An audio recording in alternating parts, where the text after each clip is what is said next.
You're listening to Braves Country Baseball. Please like and subscribe today. YouTube.com, Armchair Quarterbacks 1. Armchair Quarterbacks Radio. Living in an era of baseball where the impossible is unfolding right before our eyes. Salvador Perez, the 2-2. Send the ball in foul territory. A World Series win for the San Francisco Giants for the third time in the last 5 years. And their hero, Madison Bumgarner. The 1-2 again. Inside corner. 2015 World Champion. This is going to be a tough play. The Cubs. It's over. And the Cubs have finally won it all. But the game right now is at the plate. Fly ball into right field. She is gone. In a year that has been so impossible, the impossible has happened. Armchair. It's important to remember the value of taking time for ourselves to do the things that help us grow and explore, like learning something new. And now with the Great Courses Plus, it's never been easier to experience the joys of learning. The Great Courses Plus offers thousands of streaming videos that cover hundreds of fascinating topics, from World War II to choosing the perfect wine. You can even take a course on the U.S. government or dealing with stress and anxiety. And because the Great Courses Plus partners with world-class professors and experts, you're always receiving thoroughly vetted, high-quality content from every lecture. Plus, you can watch or listen anytime, anywhere with the Great Courses Plus app. So take a little time for you. Sign up for the Great Courses Plus today for a free month of unlimited access. Visit thegreatcoursesplus.com/radio to get started. That's thegreatcoursesplus.com/radio.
Tom has been a teacher for over 40 years. One day, I think one of the students had asked the question and he didn't remember the answer. And I also noticed that he was letting his class out earlier than they were supposed to let out. I was really starting to worry. Levi and I talked about how it would change our lives, but he was there beside me.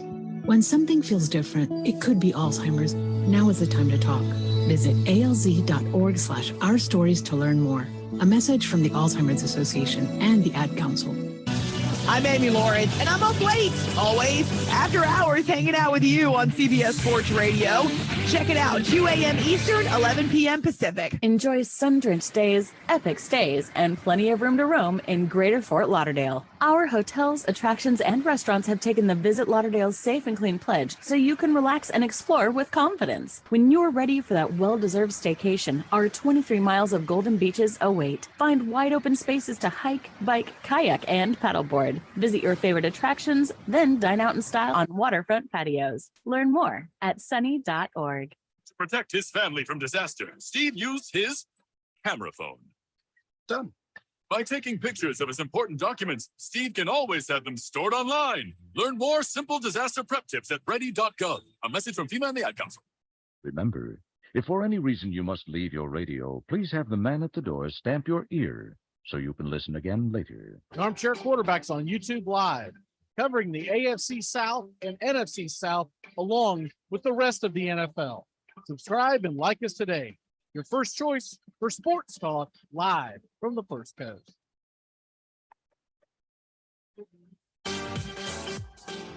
I might audible. If I audible, I'll use Omaha! Red Polly! Blue poncho! Dilly! Rambo! Give me Kershaw here, Kershaw! You're listening to the Armchair Quarterbacks. Stop, Japan! Richmond, New York! Richmond, Florida! Sally, Buffalo! Check! Hey, Short Ox! To the Raiders! Omaha! Time out! This portion of the show is being brought to you by The Best Things in Life, which are still free with minimum purchase at participating dealers. Dread running to the post office? Stamps.com brings post office and UPS services right to your computer. Send letters, ship packages, and get up to 40% off USPS and up to 62% off UPS rates. Nearly 1 million small businesses use Stamps.com to save time and money. It's a no-brainer. So skip the post office and visit Stamps.com. Hi, this is Britney Spears. What is this, Jay-Z? This is Jennifer Lopez. Armchair. Hey, Braves fans, the Armchair Quarterbacks YouTube channel are bringing you Braves Baseball all season long. Hi, I'm Mac McGee, and I'll be bringing you Braves Baseball play-by-play for the Braves fans out there, for all of Braves country. So pull up an armchair and join us for Braves Country Baseball, first pitch to last pitch, Tuesday and Friday nights, right here on the Armchair Quarterbacks YouTube channel.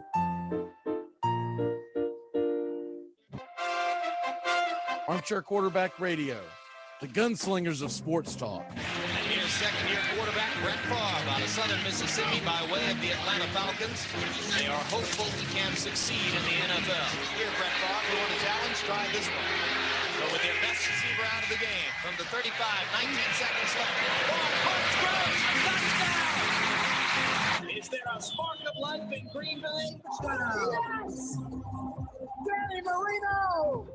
Here's Marino, wide open field, throws for a touchdown. It is number 37 on the season, breaks the all-time NFL record.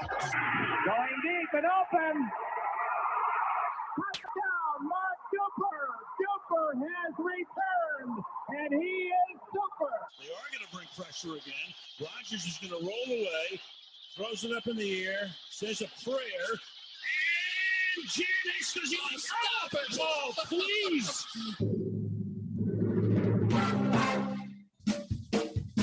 TGIF on the Armchair Quarterbacks. Justin Waller and Mac McGee are back at it 6 p.m. Eastern to 7 p.m. Eastern every Friday evening right here on the Armchair Quarterbacks YouTube channel and your local CBS Sports affiliates. We're talking the NFL, Major League Baseball, Southern football, so grab you a cold one. It's finally Friday on the Armchair Quarterbacks, 6 p.m. Eastern to 7 p.m. Eastern. Waller and McGee getting you ready for your sports weekend. You're listening to CBS Sports Radio. We are all sports 24 hours a day, 7 days a week. Strong opinions and your phone calls. Expect it here. CBS Sports Radio.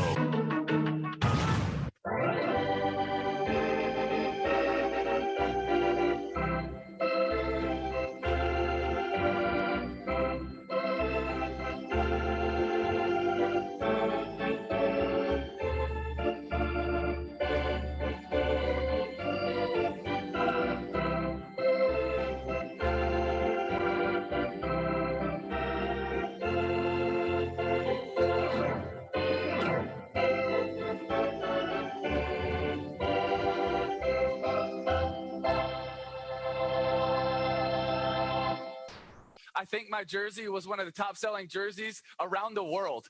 It was like Kobe, LeBron, and then I was right behind them, and I didn't make a dollar from it, but nor did I want to, because I knew going into college what it was all about. I knew going to my dream school, where I wanted to go, the passion for it. And if I could support my team, support my college, support my university, that's what it's all about. But now we're changing it from us, from we, from my university, from being an alumni where I care, which makes college football and college sports special, to then, okay, it's not about us, it's not about we, it's just about me. And yes, I know we live in a selfish culture where it's all about us, but we're just adding and piling it onto that, where it changes what's special about college football. We turn it into the NFL, where who has the most money, that's where you go. That's why people are more passionate about college sports than they are about NFL. That's why the stadiums are bigger in college than they are in the NFL, because it's about your team, it's about your university, it's about where my family wanted to go. And you're taking that away so that young kids can earn $1. And that's just not where I feel like college football needs to go. Armchair.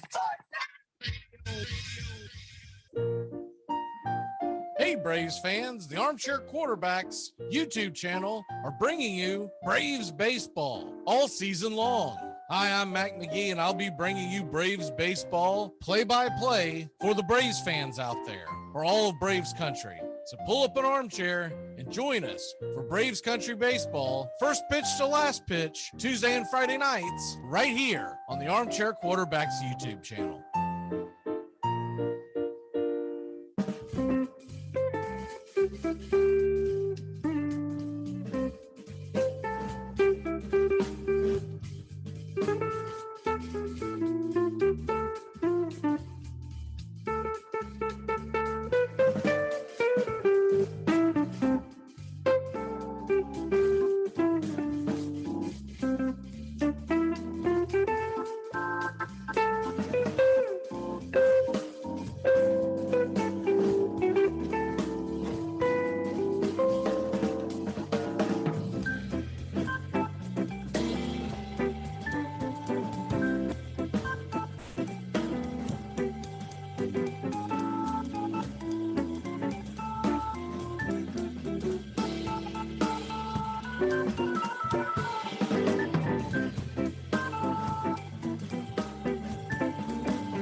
Tom has been a teacher for over 40 years. One day, I think one of the students had asked the question and he didn't remember the answer. And I also noticed that he was letting his class out earlier than they were supposed to let out. I was really starting to worry. Levi and I talked about how it would change our lives, but he was there beside me. When something feels different, it could be Alzheimer's. Now is the time to talk. Visit alz.org/ourstories to learn more. A message from the Alzheimer's Association and the Ad Council. I'm Amy Lawrence, and I'm up late, always, after hours, hanging out with you on CBS Sports Radio. Check it out, 2 a.m. Eastern, 11 p.m. Pacific. Enjoy sun-drenched days, epic stays, and plenty of room to roam in Greater Fort Lauderdale. Our hotels, attractions, and restaurants have taken the Visit Lauderdale's Safe and Clean pledge, so you can relax and explore with confidence. When you're ready for that well-deserved staycation, our 23 miles of golden beaches await. Find wide-open spaces to hike, bike, kayak, and paddleboard. Visit your favorite attractions, then dine out in style on waterfront patios. Learn more at sunny.org. To protect his family from disaster, Steve used his camera phone. Done. By taking pictures of his important documents, Steve can always have them stored online. Learn more simple disaster prep tips at ready.gov. A message from FEMA and the Ad Council. Remember, if for any reason you must leave your radio, please have the man at the door stamp your ear so you can listen again later. Armchair Quarterbacks on YouTube Live, covering the AFC South and NFC South along with the rest of the NFL. Subscribe and like us today. Your first choice for sports talk live from the First Coast. You come at the king, you best not miss. I might audible. If I audible, I'll use Omaha! Red Polly! Blue poncho! Dilly! Rambo! Give me Kershaw here, Kershaw! You're listening to the Armchair Quarterbacks. Japan! Richmond, New York! Richmond, Florida! Sally, Buffalo! Jet, hey, Short Ox! Luda Raiders! Red Lion! Omaha! Come out!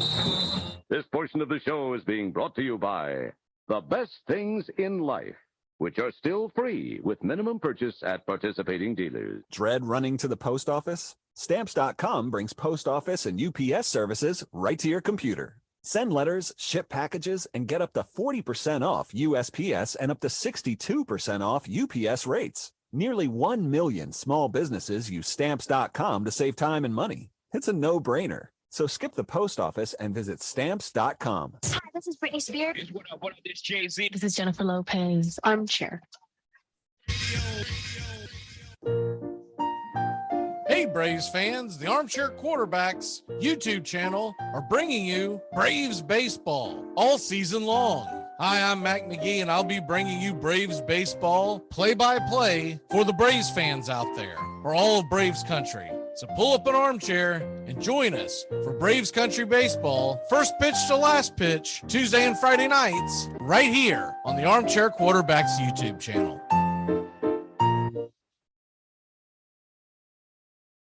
Armchair Quarterback Radio, the gunslingers of sports talk. Second-year quarterback Brett Favre out of Southern Mississippi by way of the Atlanta Falcons. They are hopeful he can succeed in the NFL. Here, Brett Favre, we want to challenge, try this one. So with their best receiver out of the game from the 35, 19 seconds left. Ball pumps, throws, touchdown! Is there a spark of life in Green Bay? Yes! Danny Marino! Here's Marino, wide open field, throws for a touchdown. It is number 37 on the season, breaks the all-time NFL record. Going deep and open. Touchdown, Mark Duper. Duper has returned, and he is super. They are going to bring pressure again. Rodgers is going to roll away, throws it up in the air, says a prayer. Janice does not stop it. Oh, please.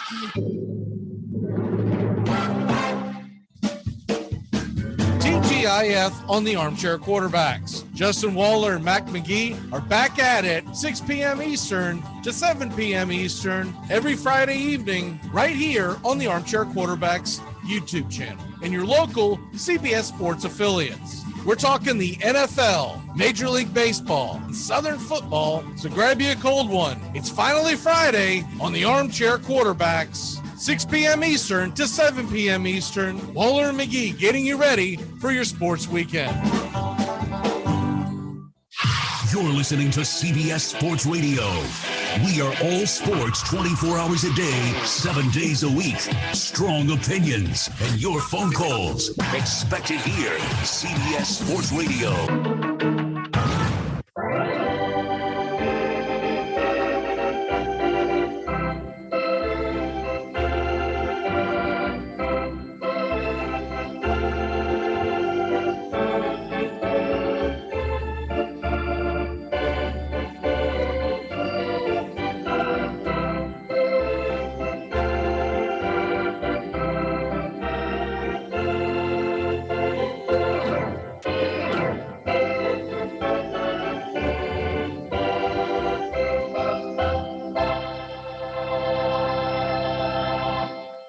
The outlook wasn't brilliant for the Mudville Nine that day.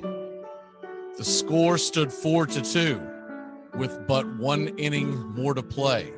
And then when Cooney died at first and Barrows did the same, a pale-like silence fell upon the patrons of the game. A straggling few got up to go in deep despair. The rest clung to hope which springs eternal in the human breast. They thought, if only Casey could but get a whack at that, we'd put up even money now with Casey at the bat. But Flynn proceeded, as did Jimmy Blake. The former was a hoodoo, while the latter was a cake. So upon that stricken multitude, grim melancholy sat, for there seemed but little chance of Casey getting to the bat. But Flynn let drive a single to the wonderment of all. And Blake, the much despised, tore the cover off the ball. And when the dust had lifted and men saw what had occurred, there was Jimmy safe at second and Flynn a hugging third. Then from 5,000 throats and more, there rose a lusty yell. It rumbled through the valley. It rattled in the dell. It pounded on the mountain and recoiled upon the flat. For Casey, mighty Casey, was advancing to the bat. There was ease in Casey's manner as he stepped into his place. There was pride in Casey's bearing, and a smile lit Casey's face. And when responding to the cheers, he lightly doffed his hat. No stranger in the crowd could doubt 'twas Casey at the bat. 10,000 eyes were on him as he rubbed his hands with dirt. 5,000 tongues applauded when he wiped them on his shirt. Then while the writhing pitcher ground the ball into his hip, defiance flashed in Casey's eyes. A sneer curled Casey's lip. And now the leather-covered sphere came hurtling through the air, and Casey stood a-watching it in haughty grandeur there. Close by the sturdy batsman, the ball unheeded sped. That ain't my style, said Casey. Strike one, the umpire said. From the benches black with people, there went up a muffled roar, like the beating of the storm waves on a stern and distant shore. Kill him! Kill the umpire! Shouted someone on the stand, and it's likely they'd have killed him had not Casey raised his hand. With a smile of Christian charity, great Casey's visage shone. He stilled the rising tumult. He bade the game go on.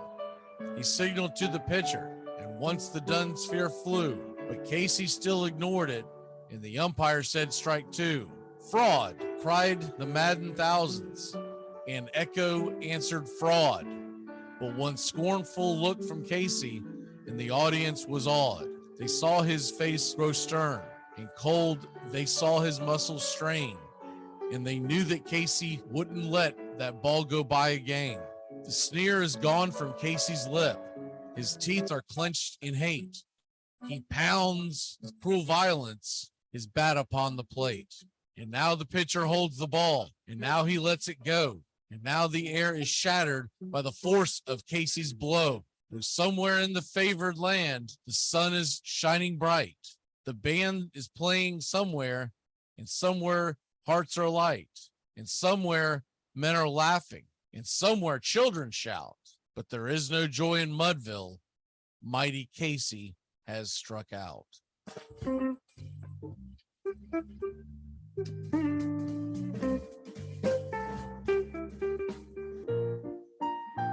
Hey, Braves fans, the Armchair Quarterbacks YouTube channel are bringing you Braves baseball all season long. Hi, I'm Mac McGee, and I'll be bringing you Braves baseball play-by-play for the Braves fans out there, for all of Braves country. So pull up an armchair and join us for Braves country baseball, first pitch to last pitch, Tuesday and Friday nights, right here on the Armchair Quarterbacks YouTube channel. Hi, I'm Mac McGee. Thanks for tuning in here to the Armchair Quarterbacks 1 YouTube channel and Braves Country Baseball.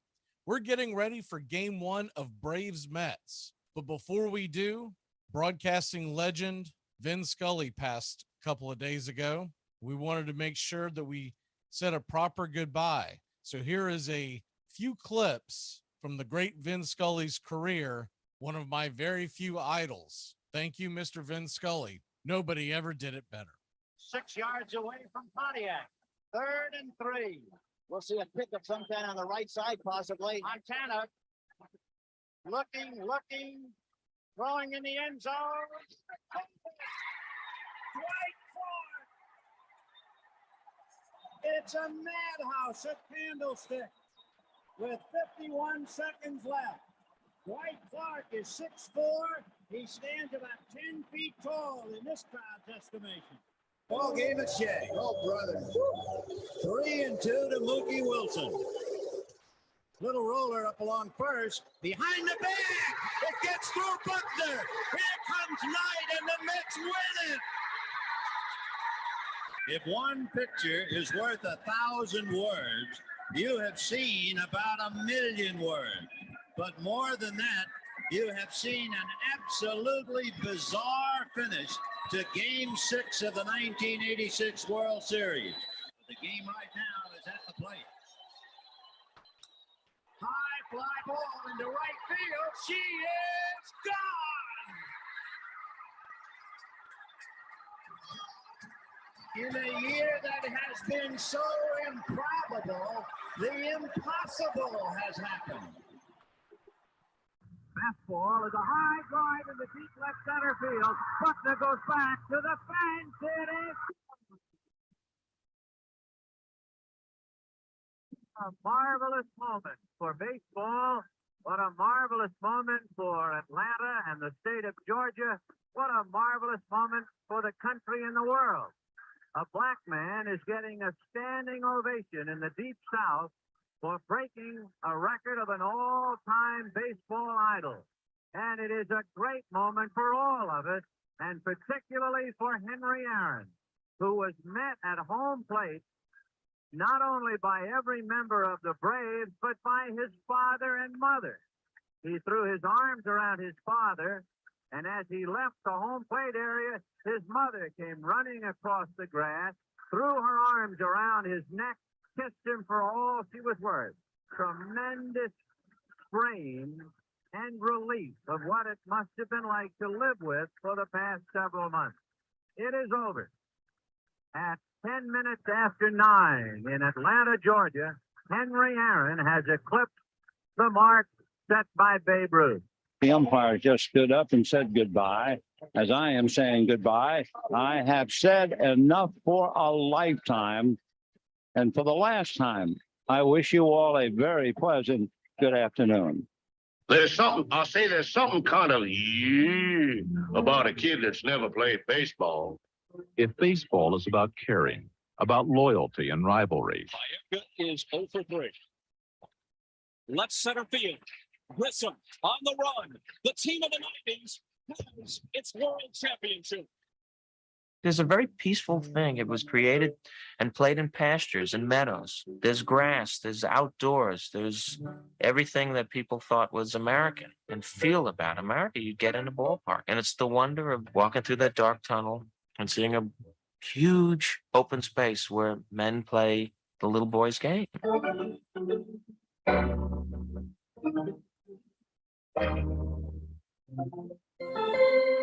Touch 'em all, Joe. You'll never hit a bigger home run in your life.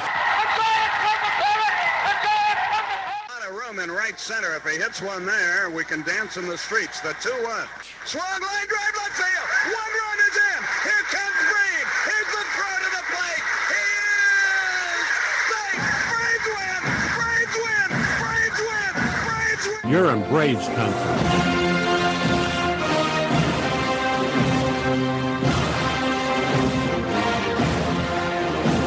We're down to one strike here. Gurriel, the last hope for the Houston Astros. Here's the 0-2 pitch. Swung on, bounced over to Dansby. Dansby fires it over to first. And here comes the dog pile. Fire the cannons in the battery. Do the job, baby. All throughout Braves country, pop that top. Your Atlanta Braves have won it all. Woo! Oh, say can you see by the dawn's early light what so proudly we hailed at the twilight's last gleaming, whose broad stripes and bright stars through the perilous fight o'er the ramparts we once were so gallantly streaming, and the rockets' red glare, the bombs bursting in air, gave proof through the night that our flag was still there. Oh, say does that star-spangled banner yet wave o'er the land of the free and the home of the brave? Play ball.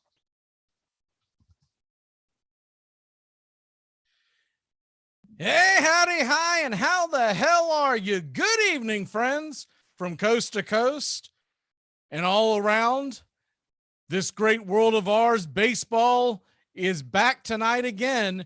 Pull up an armchair, girls and boys. It's time for Braves Country Baseball. Hi, I'm Matt McGee, and we are live. The scene is Citi Field in New York City as the Atlanta Braves, 3.5 games back of the New York Mets, will start a 5-game series against the New York Mets in a best of 5 that will have a 1 game tonight, 1 game tomorrow night. We will have both of those games here for you. And then there is a doubleheader Saturday and then a Sunday afternoon tilt, a late afternoon tilt, 4 p.m. Eastern time, not your typical 1 o'clock start. So that is where we are as we are about to start here with Braves Country Baseball. And we have the lineups. We have the starting pitchers. Starting pitcher tonight for the New York Mets will be Cookie Carrasco. Carrasco is 11-4 with a 3.79 ERA and a 1.31 WHIP. 35-year-old from Venezuela. He has a 270 batting average against, giving up 11 home runs, 111 innings pitched, 108 strikeouts, and 30 walks.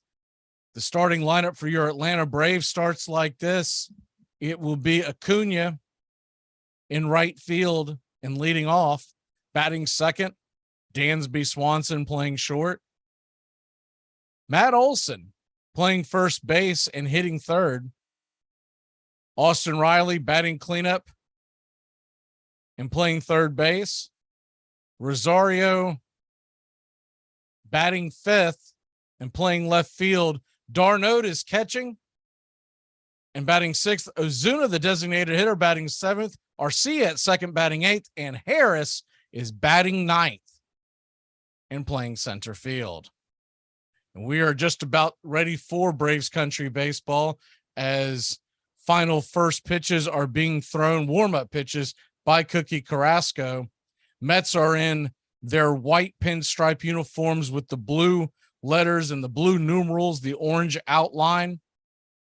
Atlanta Braves, they are in their road grays with the navy lettering and the red numerals with the navy outline, Braves across the chest and a tomahawk underneath. Ronald Acuna Jr. rumbles to the plate, and we are just about set for Atlanta Braves baseball.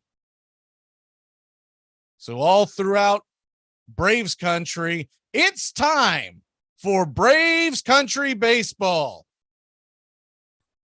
Hope you're enjoying the evening wherever you're at and getting set for 9 innings. There is a threat of rain later in the game. We hope that it misses the stadium and we can get this game in. And Acuna comes to the plate batting .257, 8 home runs, 24 RBI, a 742 OPS, and we are ready for the first pitch. It's time for Braves country baseball. Carrasco kicks and deals in a swing and a miss on the inside. It's a sinker. It's 0-1. Atlanta coming into the game 3.5 back, 4 back in the win column, 6.5 in front of the Philadelphia Phillies for second in the division. The 0-1 pitch is swung on and missed. And another, this time it was a slider on the outer edge. It's 0-2. Braves trying to get Acuna out of that, what has been almost a season-long slump. He's been in this slump for about 2.5 months. The 0-2 pitch swung on and hit high and deep, but playable into center field. Back on the warning track is Demo. He's got it, and there's one away. Good hard hit by Acuna, but right into the defense. And that will bring Dansby Swanson to the plate. Dansby Swanson batting .300 with 15 home runs. So we get set here for Dansby as he's digging in. Righty-righty matchup here. Just getting going here on Braves Country Baseball. The first pitch to Dansby is a nice little slider taken for a strike. About belt high and over the plate. It's 0-1. Home plate umpire tonight is Stu Surewater. More on him in a minute. Jeff Nelson is your first base umpire as the 0-1 pitch misses outside for a fastball ball 94 miles an hour off the plate. It's 1-1. Manny Gonzalez manning second, and CB Buckner is your third base umpire. Looked up Stu Surewater's numbers as the 1-1 pitch is fouled back against the screen. It's 1-2. He's about middle of the pack. Of the 94 umpires that are graded regularly behind home plate, he sits right almost in the middle at 53rd overall. So 53rd out of 94. You can expect a fairly consistent zone, getting about 93% of his calls right. The 1-2 pitches, kisses the black, strike 3. Dansby Swanson called out on strikes as that slider just hugged the plate, and there's 1 away. 2 away, excuse me. Dansby taking that all the way. It might have been a tad off the edge, but definitely way too close to take. With 2 strikes on you. That will bring up Matt Olson to the plate. Matt Olson, lefty-righty matchup. He's batting .248 with 21 home runs, and the first pitch is a fastball on the outer edge. It's 0-1. Olson 67 RBI and 828 OPS. The 0-1 off the plate wide. Changeup missing. It's 1-1. Braves nothing. Mets nothing. We're just getting going here. The 1-1 pitch, swing and a miss. Slider over the edge. It's 1-2.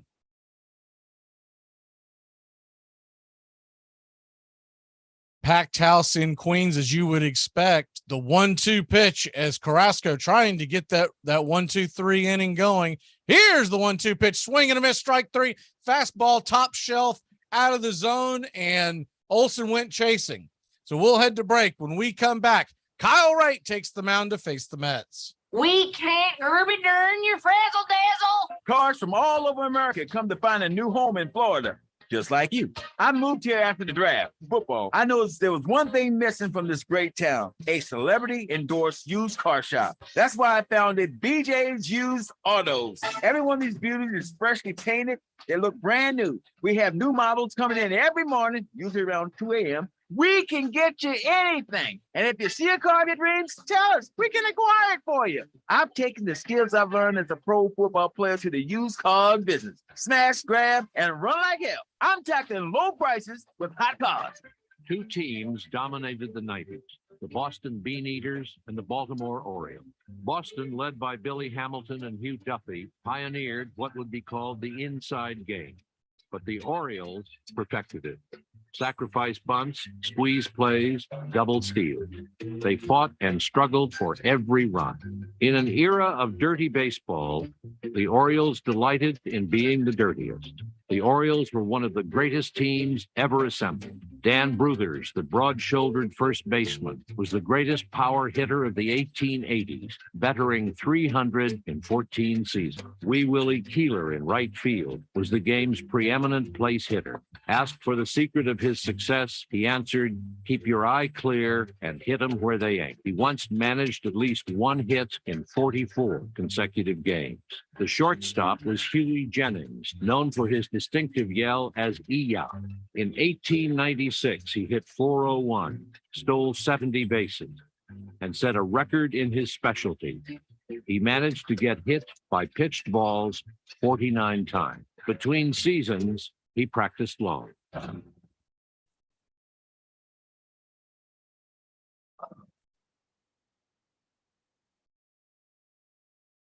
Welcome back to Braves Country Baseball. Kyle Wright steps up to the mound, 13-4 on the year with a 2.93 ERA, a 1.15 whip, and a 2.31 batting average against. He's got a 6.32 OPS against. And we are set for the bottom of the first inning. Nemo takes the first pitch outside, fastball wide, 96 miles an hour. It's 1-0. Kyle Wright has thrown 122 innings, striking out 120 from Huntsville, Alabama, giving up 11 home runs on the year. The 1-0 pitch is a slider right there. Good pitch, taken all the way. It's 1-1. If you're just joining us, Braves nothing, Mets nothing. Bottom of the first inning, the Braves went up, 3 down. Wright hoping for the same. The 1-1 pitch, nice curveball on the inner part of the plate, right there at the knees, and it's 1-2. Special pop-up edition of Braves Country Baseball. We are here tomorrow night as well. Another 7:10 first pitch. Here's the 1-2 pitch and fastball wide outside. It's 2-2.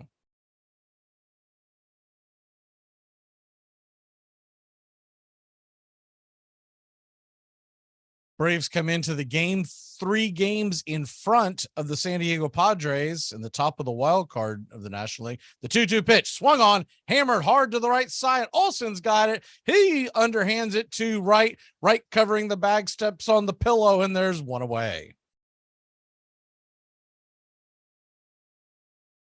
We'll be keeping you up to date with everything in the world of baseball as the games are getting a lot more important and a lot more knuckles being squeezed as we head into the first week of August.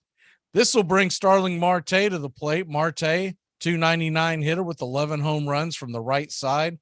The Mets right fielder digs in, and the first pitch is swing and a miss. Slider, outer edge. It's 0-1.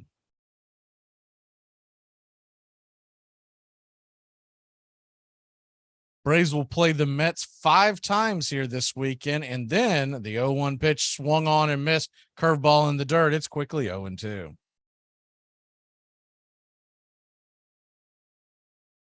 Braves still host the Mets 7 times the rest of the season. This is the last trip to New York, barring any rainouts. Hopefully they get them all in this weekend. Here's the 0-2 pitch to right and slider outside. Did he go? Looked like he did, but Jeff Nelson, first base umpire, says he did not. It's 1-2. It was definitely close. The 1-2 pitch from right, turns, spins, deals, swung on and grounded to Riley. Riley's going to have to barehand it, and he will stick it in his pocket. An infield single. No chance to get the speedy Marte, busting it down the line. And there's 1 on, 1 out in the bottom of the first. That'll bring Francisco Lindor to the plate. Lindor, switch hitting shortstop, that signed the $300+ million deal for the Mets last year. He digs in, batting .262 on the year, a 797 OPS, 19 home runs, 74 RBI, and if he gets on base, 10 stolen bases, a 5-tool player. Very good in the field as well. Lindor, switch hitting from the left side, gets ready for the first pitch. Right delivers, and it's a fastball high. It's 1-0.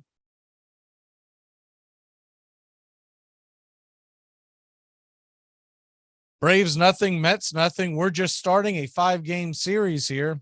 Looking at the Braves schedule after this Mets series, they will have Monday off, and then Tuesday and Wednesday we'll have the Tuesday game. They will be in Boston to play the Red Sox for 2. The 1-0 pitch, fastball outside. It's 2-0.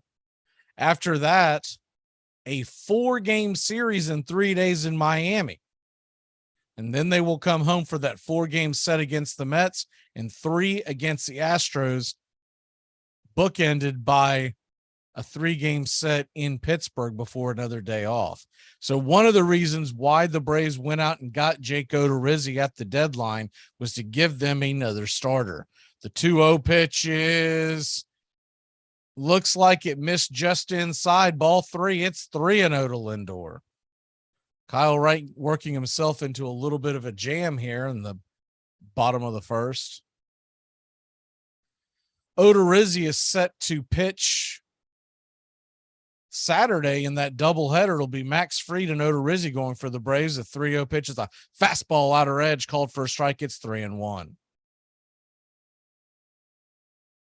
High strike on the outer part of the plate, just kissed the black to get the call. The 3-1 to Lindor. Darnode sets up outside. Fastball, same place. This time, Sherwater calls it a ball, and it's a 5-pitch walk as Wright. It's a little bit of a traffic jam here in the bottom of the first.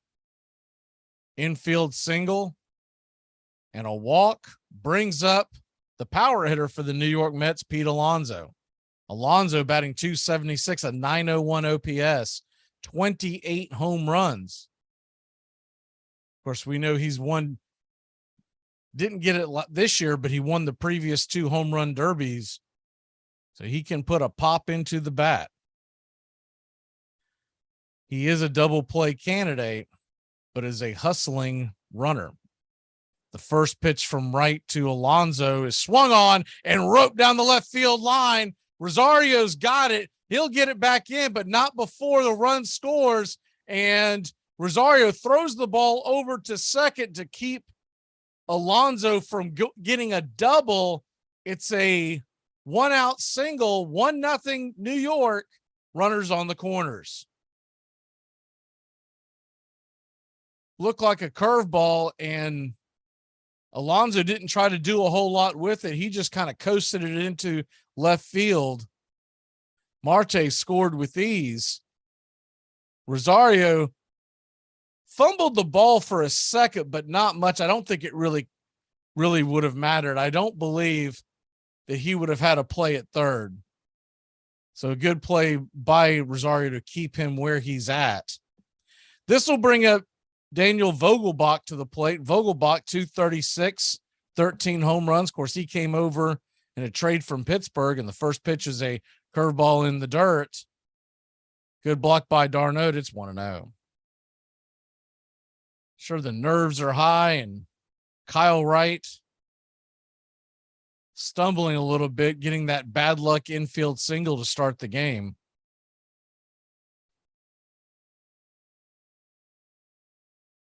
You would think if much else happens here, he'll get a visit from the dugout. The 1-0 pitch is a curveball at the knees, taken for a strike inside. It's 1-1.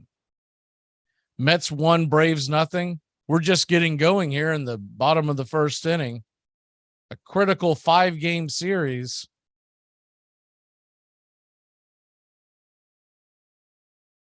Kyle Wright looks into Darnold, who's getting the call from the dugout, it looks like.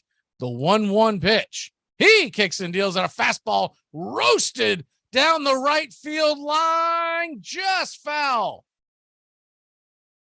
Man, did he put a charge into that? It's 1-2. Like he tried to sneak one right by Vogelbach, and that was right in his wheelhouse. Very fortunate. He could not keep that one straight. Kyle Wright does have a 1-2 count on Vogelbach. The 1-2 pitch swung on, and this is a tailor-made 4-6-3 double play, and the Atlanta Braves are out of the inning, but not before the New York Mets take a 1-run lead. We head to the top of the second. Mets 1, Braves nothing. The heart of the order coming to the plate. Well, I have a date too. Who is it? What's his name? His name is not important. What's important is he's better than you in every conceivable way.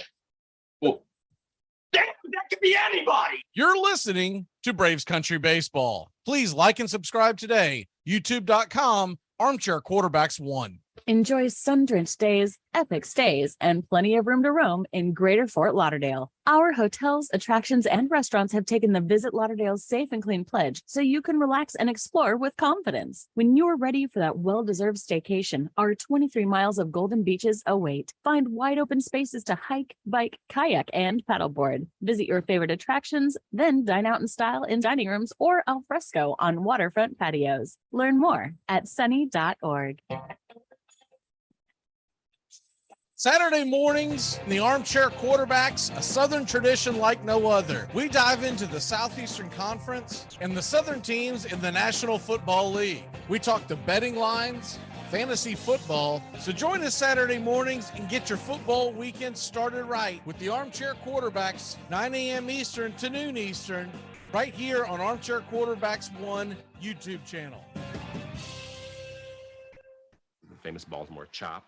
They would intentionally hit down on the ball, hoping to get a large bounce, which would give the runner time to make it all the way to first base before the shortstop or second baseman could even field it. They would, opposing teams to combat this would flood the area in front of home plate so that when they hit down for the Baltimore chop, the ball would just stop there and the catcher would pick it up and throw the guy out at first. It was an entire set of strategies, tactics, and most importantly, attitudes, which I think that story reveals, that really defined baseball at the time.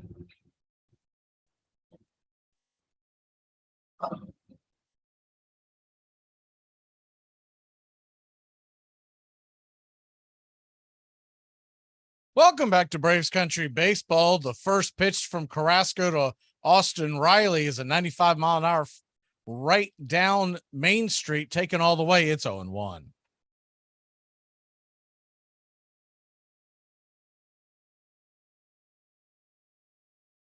The 0-1 pitch from Carrasco, swing and a miss, strike 2, sinker inside. They're definitely trying to work him inside.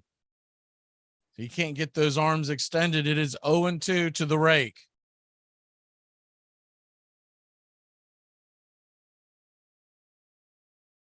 The 0-2 pitch from Carrasco in the dirt, wide, ball one, slider that was way out of the zone, went into the left-handed batter's box, and it's 1-2.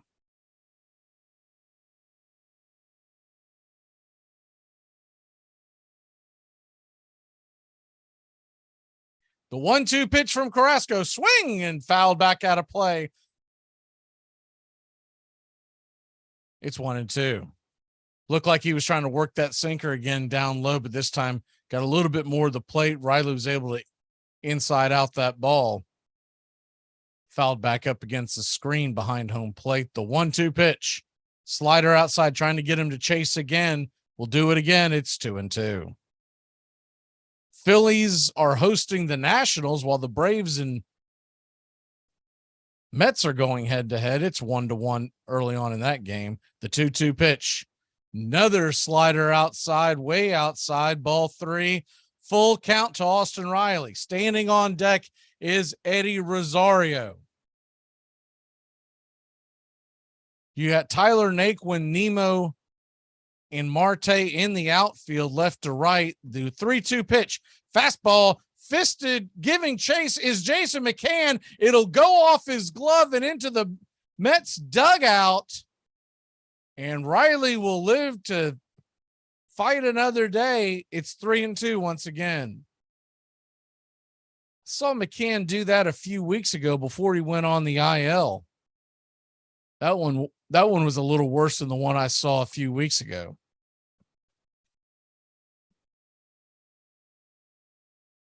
So everyone will get reset again in the Mets infield.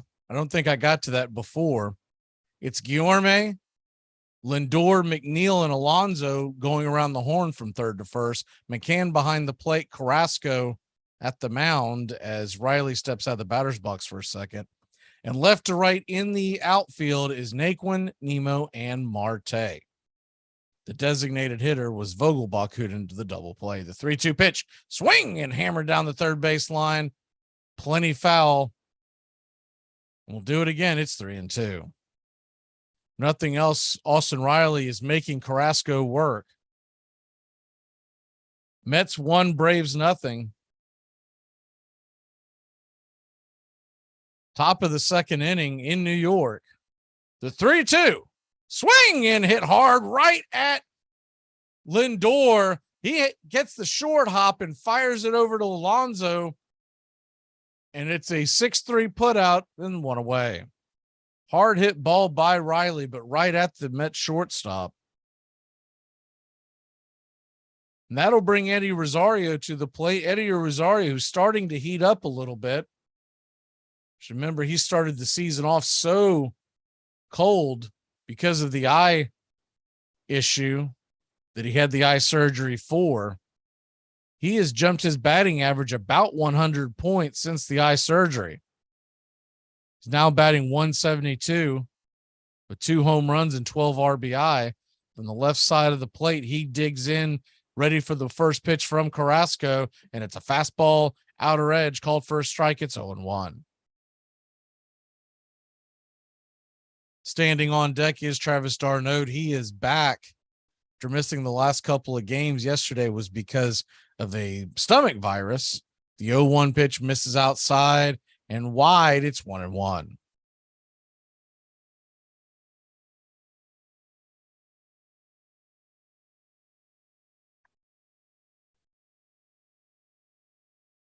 McCann sets up on the outer edge. The 1-1 swung on and hammered foul down the first base line. We'll do it again. It's 1-2.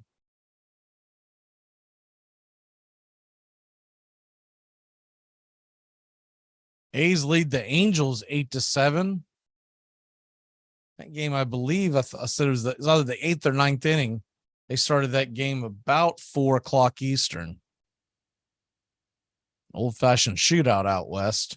The 1-2 pitch from Carrasco swung on and fouled back out of play. Fastball top shelf. We'll do it again at 1-2.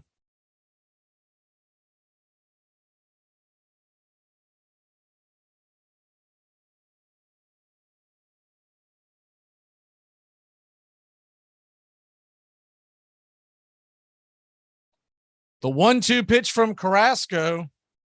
He looks down, flips his glove, kicks and deals, and it is a slider outside, misses, evens up the count at 2-2.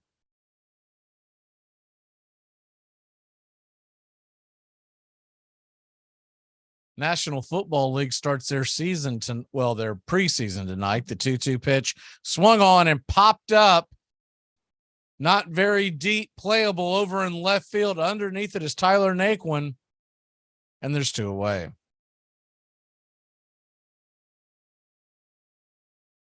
The Hall of Fame game, preseason football, Jaguars and Raiders tonight. Not many of the starters are expected to play.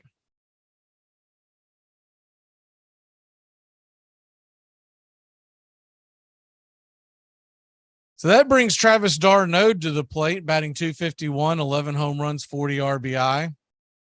The first pitch to d'Arnaud is way outside out of the box, and d'Arnaud swings and misses. It's 0-1. Might need to get Travis eye surgery. That was bad. I haven't seen him swing and miss something that bad in a while. The 0-1 pitch swung on and hammered foul down the right field line, right into the netting towards right field. Travis d'Arnaud, of course, he's a famous Met killer, 348 lifetime in 13 games against the Mets. Didn't do much in the last series, but a 1042 OPS lifetime against his former team. Braves hoping he can get the magic back in his bat. He's been scuffling a bit.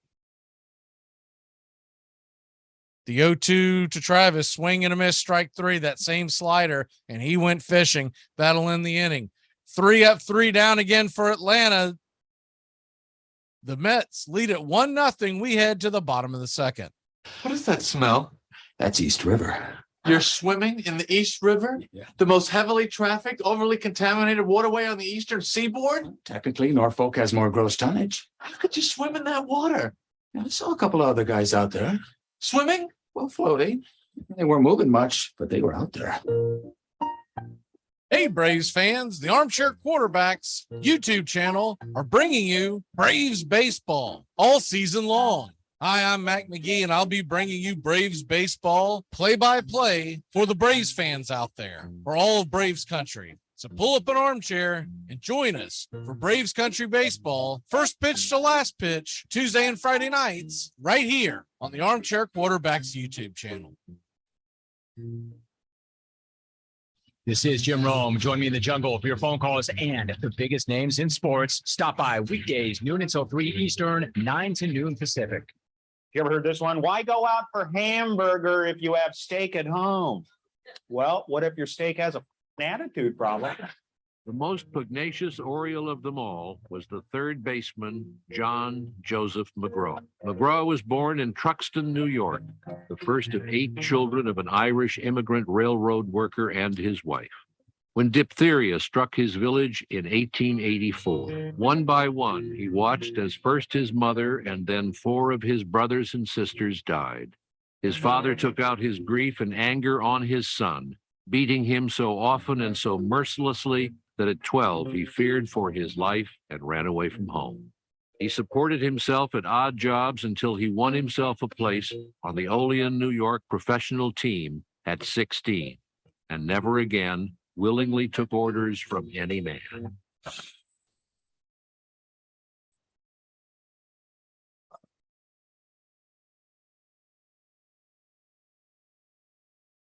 Welcome back to Braves Country Baseball. The Atlanta Braves trail the New York Mets just 1-0. McNeil, Naquin, and Guillorme, 3 lefties, are set to face Kyle Wright. Kyle Wright, who's 9-1 since June 1st. Of course, that was the famous pregame speech that Snicker gave the boys right before that final game in Arizona.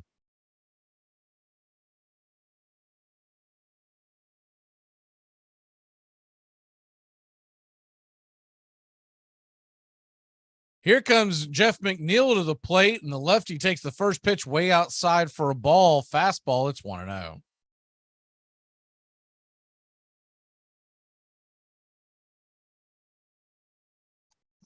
Jeff McNeil batting .302. The 1-0 pitch swung on and fouled back out of play.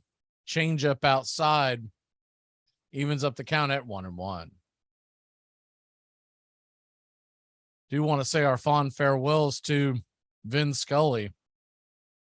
What an incredible life and incredible career he had. 1982 Frick Award, the 95 Radio Baseball Hall of Fame, the 1-1 pitch, swing and a miss, strike two. Looked like another changeup close to the same area. He could not time that up. Braves not playing McNeil in a full shift. They're shifted a little bit to the right, but not much. The 1-2 swung on and popped up high, but not very deep into left field. Underneath it is Rosario, and Eddie's got it for out number one. 67 years behind the microphone for Vin Scully. For my money, the greatest broadcaster of any sport to ever get behind the mic. There's some up there, but I think the conversation begins and ends with Vin Scully. This will bring Tyler Naquin to the plate. Tyler Naquin's batting .249, 7 home runs, 34 RBI, 752 OPS. He came over in a trade a couple of weeks ago. As the first pitch is curveball. I guess Sherwater's going to say that's inside. It's 1-0. Looked like it got the inner edge of the zone. The 1-0. That one was a slider, misses outside, and it's 2-0.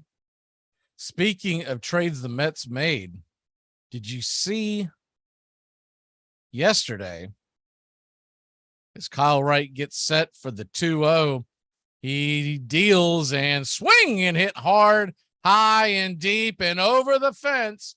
It's a solo shot, and the Mets are quickly up 2-0. That fastball was put on a tee, and he launched it.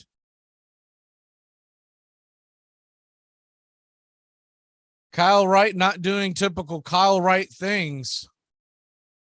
Had a rough first inning and then just gives up an absolute tater.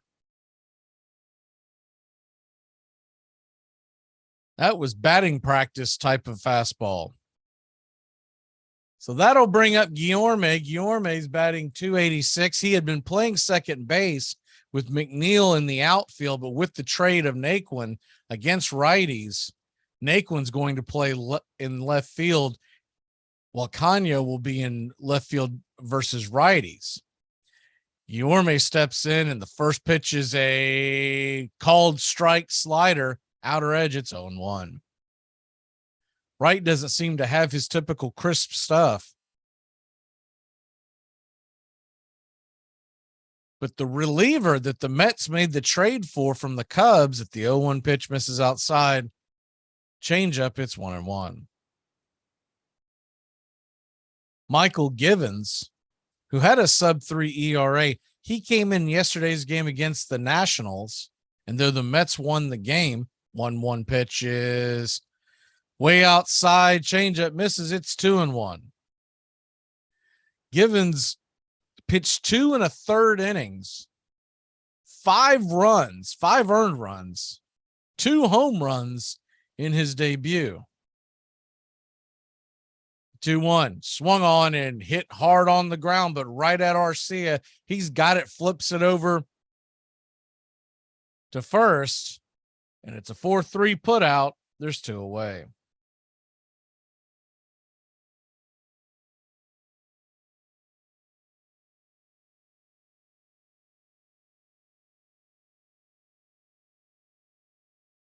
James McCann comes to the plate, fresh off the IL. He was activated today. He's batting .183 on the season, 2 home runs.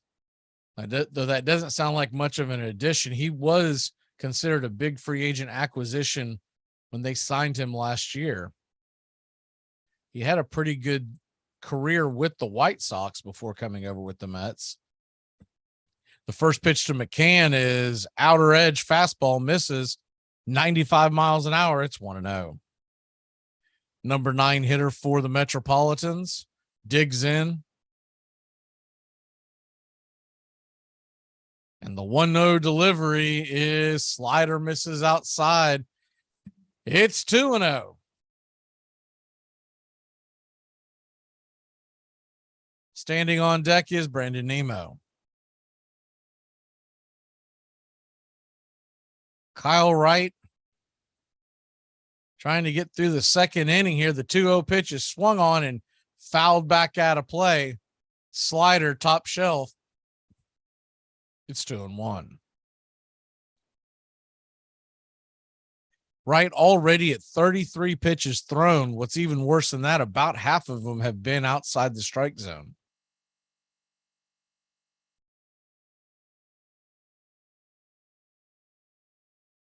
Kyle Wright looks in. He spins and deals, and curveball called for an outer edge strike. Evens the count at 2-2. When the Braves come up in the top of the third, the bottom of the order is due up Ozuna, Arcia, and Michael Harris the second. The 2-2, swing and a miss, strike three, and slider will sit him down, and that'll get Kyle Wright out of it, but not before the Mets tack on another run. It's 2-0 New York. We head to the third. Fatigue makes cowards of us all. You can't play fatigued. Therefore, it's up to you to be in prime physical condition. You've got to keep yourself in prime physical condition because a fatigued player is a coward. Armchair. Tom has been a teacher for over 40 years. One day, I think one of the students had asked the question and he didn't remember the answer. I also noticed that he was letting his class out earlier than they were supposed to let out. I was really starting to worry. Levi and I talked about how it would change our lives, but he was there beside me. When something feels different, it could be Alzheimer's. Now is the time to talk. Visit alz.org/ourstories to learn more. A message from the Alzheimer's Association and the Ad Council. You're listening to Braves Country Baseball. Please like and subscribe today. YouTube.com, Armchair Quarterbacks 1. It all starts with just one thing. When recycling, rinse out jars and cans and avoid recycling wax paper or paper soiled with food. This will reduce recycling contamination. Find tips and more at onethingus.com. What's your one thing? He batted .321 or better over 9 consecutive seasons and stole 436 bases. Although he was short and weighed barely 120 pounds, he tripped opposing runners on the base paths, blocked them, spiked them, and rarely complained when they did the same to him. We'd spit tobacco juice on a spike wound, he remembered, rub dirt in it, and get out there and play. Mayhem seemed to follow John McGraw wherever he went.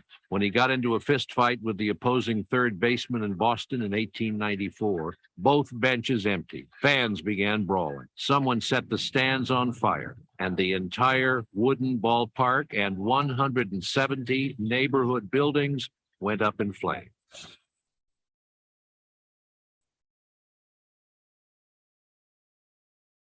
We are back with Braves Country Baseball. The Atlanta Braves trail 2-0. Heading to the top of the third, Marcell Ozuna digs in, batting .222 on the year. See the report that came out this morning suggesting that the Braves were frantically trying to trade Ozuna at the deadline as the first pitch is swung on and missed. Slider outside. Carrasco's really getting the Braves batters to chase that pitch. It's 0-1. There was even a deal possibly in play with the Marlins as the 0-1 pitch is swung on, and it'll rainbow just over the outstretched glove of the Mets second baseman McNeil, who was playing right behind the second base bag. It's a leadoff single for Ozuna. The deal never got done, obviously, and one of the main things was for the Braves to send Ozuna packing. They were either going to A, have to swallow a lot of his contract, or B, if they were going to give the contract, they were expecting some prospects, and neither one came about. The first pitch to Arcia is a fastball inside. It's 0-1. Didn't sound like that it was Jorge Soler that was going to be involved in the trade coming back over. There's a couple other outfielders possibilities from the Marlins. The 0-1 pitch swung on by Arcia and fouled into the netting on the right field line. It's 0-2. So any way you look at it, Ozuna is a Brave until at least the end of October. This is the Atlanta team we're going forward with. No trades can be made. The 0-2 pitch swung on and strike three. Chasing that slider again. There's one away. Think there would be some kind of a conversation in the Braves dugout about he is leaning on that slider to the right-handed hitters. See if they make the adjustment when they come back up the second time. That'll bring Michael Harris to the plate. He's batting from the left side of the plate, batting .280, 9 home runs, 798 OPS, 30 RBI. The first pitch to Harris is way off the plate and wide. Sinker. It's 1-0.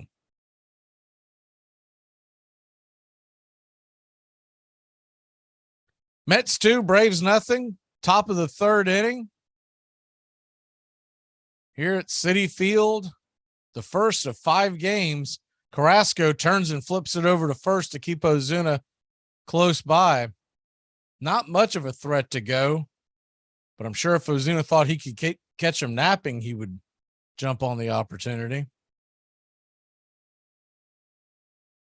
The 1-0-2 Harris is swung on. It's a comebacker, and Cookie Carrasco's got to charge it. He throws it to first and just gets Harris by about a half step. Ozuna makes it down to second on the play. So there are 2 outs, but the Braves do have a runner in scoring position for the first time tonight. Harris made that play a lot closer than I thought it was going to be.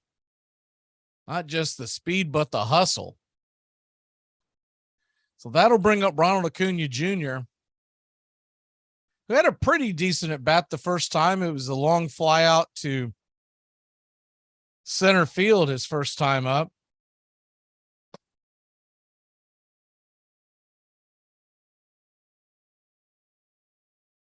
The first pitch to Acuna is a slider inside. Misses by a bunch. It's 1-0. Ozuna with decent speed. Anything that gets down. The Mets outfield, by the way, is playing extremely deep. The 1-0 fouled down on the ground, rolling it over towards the third base dugout, and it's 1-1. Any kind of bleeder, any base hit that gets into the outfield is going to be a run for sure. They are playing against the extra base hit with Acuna. The 1-1 swing and hit high and deep into right field, but bending foul, and it's 1-2.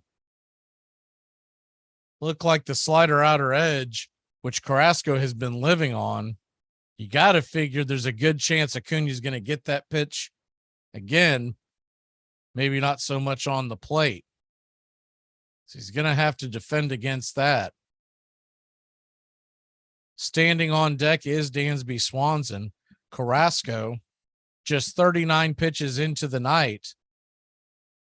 Here in the top of the third with 2 outs. He steps off the rubber for a second. He's getting his pitch comm sent to him. You never used to see that, a pitcher putting his glove to his ear so he could hear it. Here's the 1-2 pitch in, swing and a miss, strike 3. Another slider off the edge of the plate that the Braves go fishing, and that'll end the inning. We'll head to the bottom of the third, 2-0 New York. I'm a gigolo. How much you think I could charge at night? Here or in Japan? Forget Japan. How much would you pay? I don't know. $1? I think I'm worth at least 300. Oh, I don't think so. All right. I know. You're a gigolo. Yeah, well, you hired me. I'm the victim here. Did I force you into this life? Yes. You and every woman like you. Geico knows there are many reasons why you ride. From the exciting adventure of the daily commute to the peace of mind that Geico always has your back with 24/7 access to claim service and legendary customer service. But Pamela Mund had one reason in particular. My skin is extremely averse to most fabrics, except for the soft, buttery feeling of leather. Thankfully, I found my clan of leather lovers in the biking community. It's been life-changing. Geico Motorcycle. 15 minutes could save you 15% or more. Hey, football fans, the Armchair Quarterback Show is back Saturday mornings, 9 a.m. to noon Eastern. A 3-hour wake-up show that'll cover it all. College football, the NFL, fantasy football, and Major League Baseball. It's the Armchair Quarterback Show, 9 a.m. Eastern to noon Eastern, Saturday mornings, right here on the Armchair Quarterbacks 1 YouTube channel. Laborers leave the shade and quiet of a shop for the sun and fury of a ball ground. They stand and they exercise for hours. They attest that they mean to be men and not machines. Athletic games carry men back to their days of childhood. There is indeed, morally, a home base in all of them, as there is literally in baseball.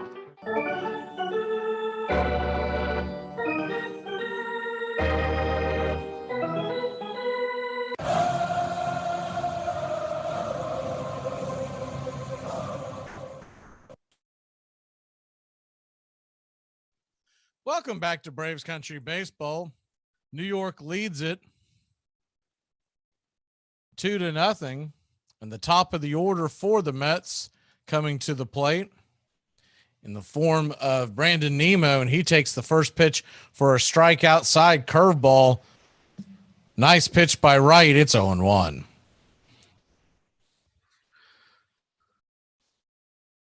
See a couple of injured guys, big name injured guys expected to come back in the league majors in the near future. As the 0-1 pitch is taken for a strike, another curveball, outer edge. It's 0-2.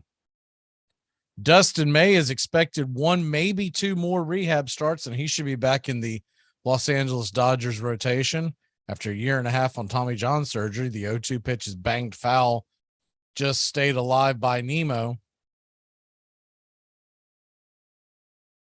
Bryce Harper, they're expecting his return in about 3 weeks, give or take, because of the thumb injury. The pins were taken out on Monday. Fernando Tatis could be back in about 3 weeks. The 0-2 pitch is a fastball, misses wide and outside. It's 1-2. 95 miles an hour on the radar. Wander Franco of the Tampa Bay Rays, he's expected back in late August. And Mitch Haniger, who has not played in quite some time for Seattle, he is beginning rehab games. The 1-2 pitch, swing and a miss, change up, outer edge, strike 3. And Nimmo down on strikes. He's 0-2. That'll bring Starlin Marte to the plate. Marte 1-for-1. He scored a run and an infield swinging bunt type single.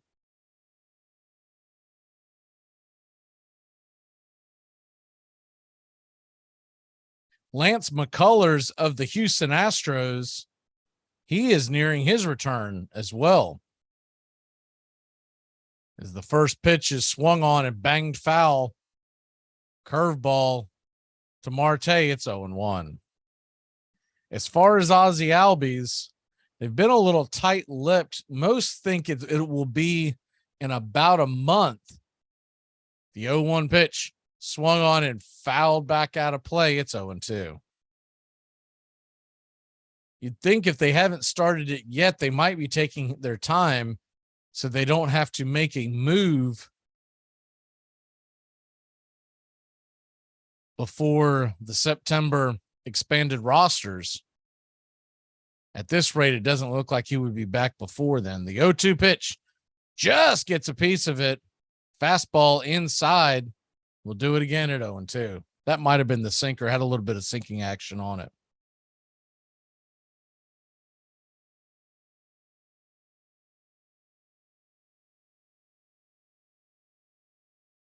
Kyle Wright The 0-2 swing and hits it up the middle, but right there is Arcia. He flips it over to first, and there's 2 away. 4-3 on the putout. As he was right place, right time. That ball went right over the pitcher's mound, just to the right of the second base bag. This will bring Francisco Lindor to the plate. He walked his first time up.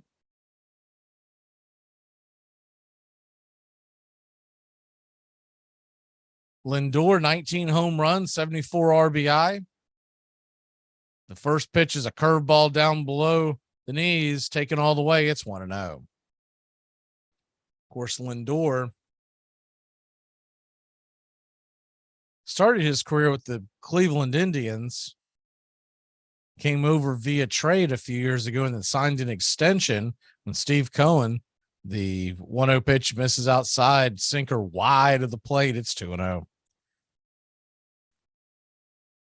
The new owner of the Mets, one of his first things he did was lock up Lindor long-term, signing a $340 million deal. Standing on deck is Pete Alonso. The 2-0 pitch. Curveball right there at the belt. Called for a strike. It's 2-1. Got to figure they're going to look to lock Alonso up long-term in the near future. The 2-1 pitch. Swing and fouled back out of play. It evens up the count at 2-2.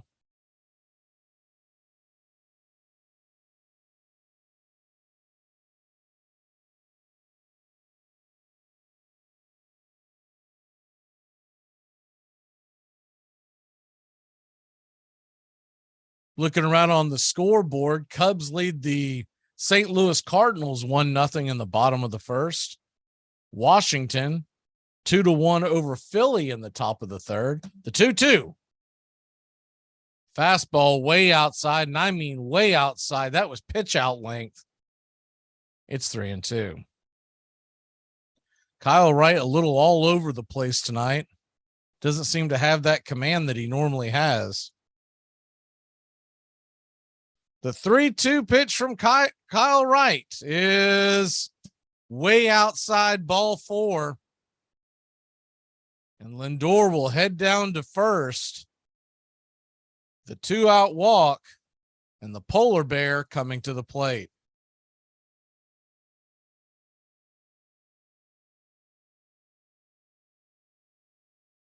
Pete Alonso, his first time up.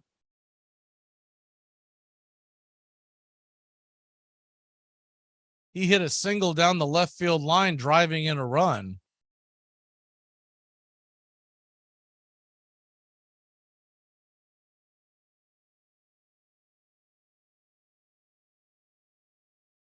Alonso digs in as Kyle Wright trying to get out of this mess.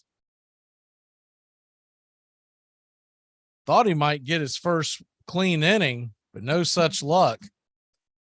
He flips it over to first to keep Lindor close by.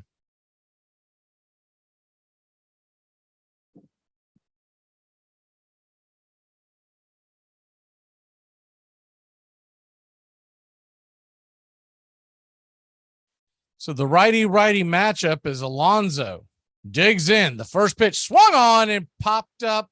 Will that stay in play? Travis d'Arnaud gives chase back to the backstop, but it bends foul into the seats, and it's 0-1.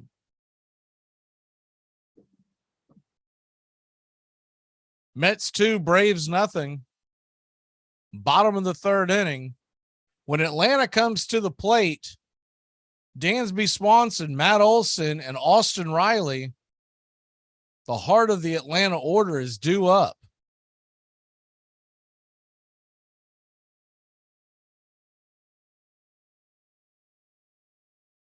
Alonso back in. Here's the 0-1 pitch and curveball just outside. It's 1-1.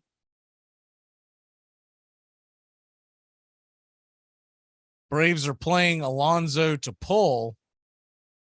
Arcia is to the right of the second base bag, but there's a pretty good size hole in between first and second, between Arcia and Olsen, who's holding on Lindor. The 1-1 swung on and hit high and deep, and that ball is gone. It's 4-0 New York. Kyle Wright is just getting obliterated. A 2-run bomb, and he does not have it tonight. It's 4-0.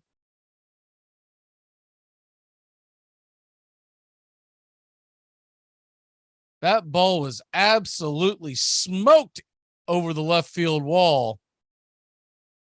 Another hanging curveball. That's the pitch that Alonso, the first time up, hit into left field for the long single. This time he got a little bit more air underneath it and lifted it out of the stadium. And the Braves have a big hole to dig out of. It's 4-0. That curveball didn't fool him the first time, and it damn sure didn't get him the second time. Here's the first pitch to Fat Vogelbach, who takes the first pitch way outside for a ball. It's 1-0. You got to figure Vogelbach's jerseys are flying off the shelf in New York. There's something about a fat guy that fans always seem to draw themselves to. The 1-0 pitch is a slider, this time in first strike. It's 1-1.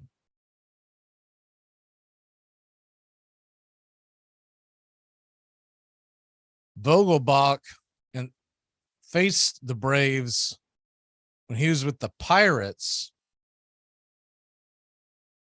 down in Atlanta. Didn't have a very good series, but he did hit a home run in that series. As the 1-1 pitch misses way inside, it's 2-1.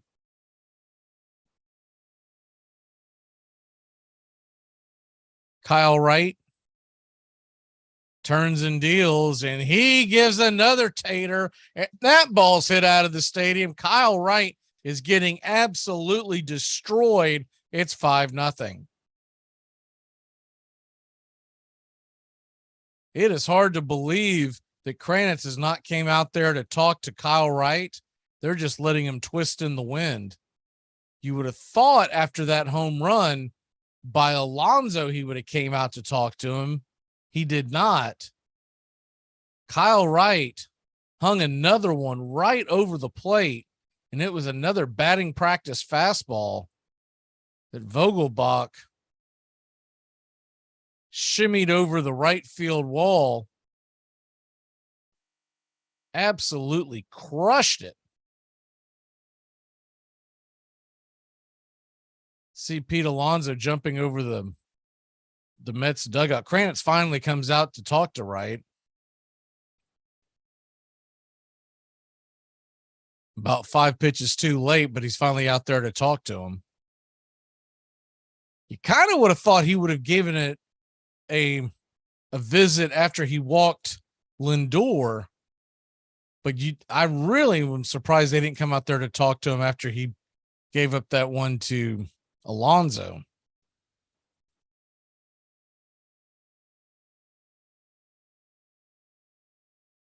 So it's 5-0 New York. That's the bad news. The good news is we still have a long way to go and the Mets bullpen to face. So it is far from over. That brings Jeff O'Neill to the plate. Jeff McNeil to the plate, and the first pitch is a curveball in the dirt. He did not go around. It's 1-0.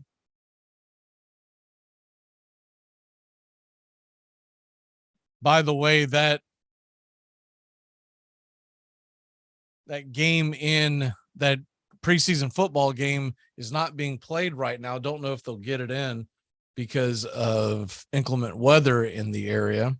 The 1-0 pitch is grounded to the right side. Arcia's got it. Covering the bag is Kyle Wright, and that'll get him out of the inning, but not before the Mets tack on 3 more. It's 5-0 New York. We head to the top of the 4th inning. You can't drink like me. You can't smoke like me. So don't try and be like me. Let's party together. Armchair. We live in a world now that welcomes and nurtures the screwball in all of us.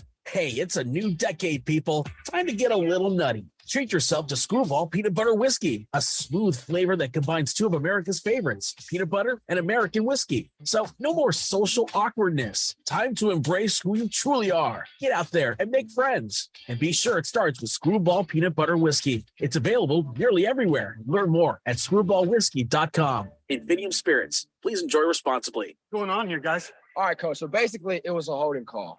But these dudes started me in their fantasy league, which is cool because this dude started our quarterback, but he started our kicker and I started their defense. So it's kind of a pickle. Compromising the integrity of this game with your fantasy football leagues? Listen to me. If there was holding, you make that holding call. I don't care if it was on our team or not. I care about this game too much to let you. Coach, you started their defense too, didn't you? Yeah, you definitely started their defense. Damn right I did. Armchair. My grandfather was a sour old man, and I liked him. He lived with us. But he was out in the backyard throwing a ball when I was a little kid. He's smoking his pipe, and he said, you like baseball? And I said, yeah. He said, what do you play? I said, I'm a shortstop. And he said, that's what I used to play. And I said, you used to play? But a year or so later, I found the local paper did a 50-year anniversary thing, and there was a reprint of a game that he had played in 1892, and it said, Watts. His name was Fred Watts, shortstop, and he had 2 hits. And I thought, my grandfather played baseball in 1892. So it's part of existence. It's part of our heritage.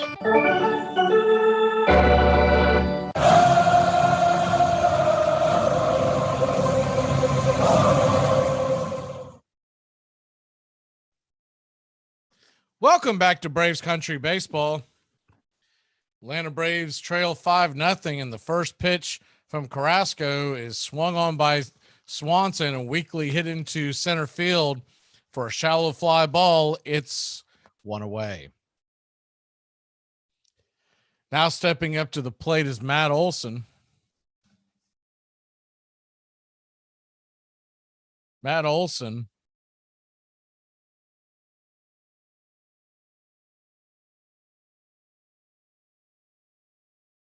is 0 for 1 with the strikeout. Braves seem a little shell-shocked here. Get something going, and the first pitch is taken at the knees for a strike. It's 0-1. You know you can't get them all back with one swing, so the Braves are going to have to put some base runners on. They're in a good part of the lineup to do it. The 0-1 pitch. Swung on and grounded weakly over to first. Alonso's got it. He flips over to Carrasco, and there's quickly 2 outs.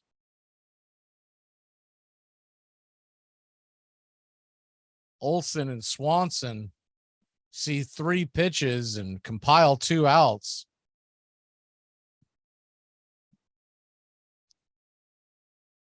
That'll bring up Austin Riley to the plate.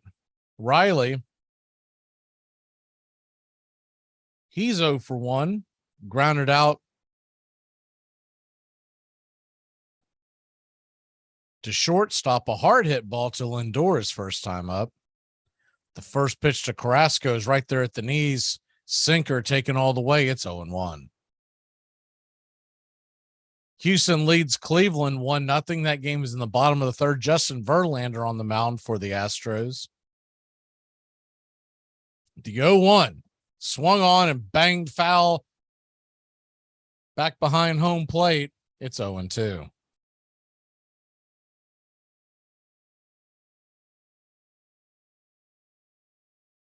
Standing on deck is Eddie Rosario.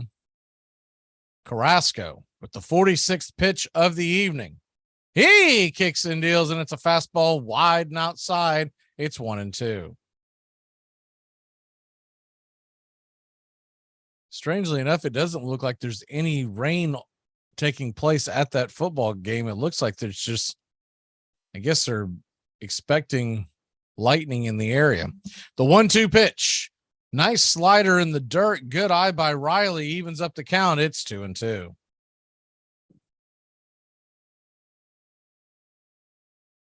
First time we've seen tonight the Braves actually lay off that nasty slider. That arguably was the best slider he's thrown so far. The 2-2 from Carrasco. That one is way outside. Slider in the dirt. It's 3-2.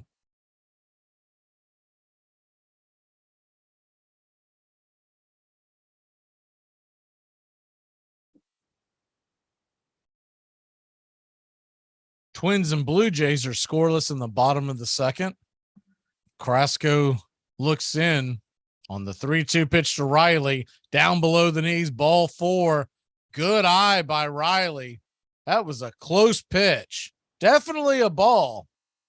But if he would have gotten rung up, you couldn't have complained because that was extremely close. That'll bring Eddie Rosario to the plate. Rosario 0 for 1 with the fly out to left field his first time up back in the second inning.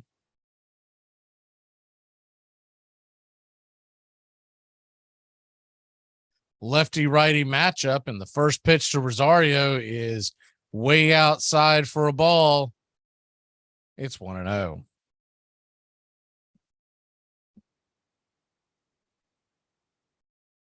New York Mets giving the Braves taste of their own medicine. All 3 of those runs scored in the last inning were with 2 outs. The 1-0 swing and a miss, strike 1. Changeup just dropped off the table. Good pitch by Carrasco. It's 1-1.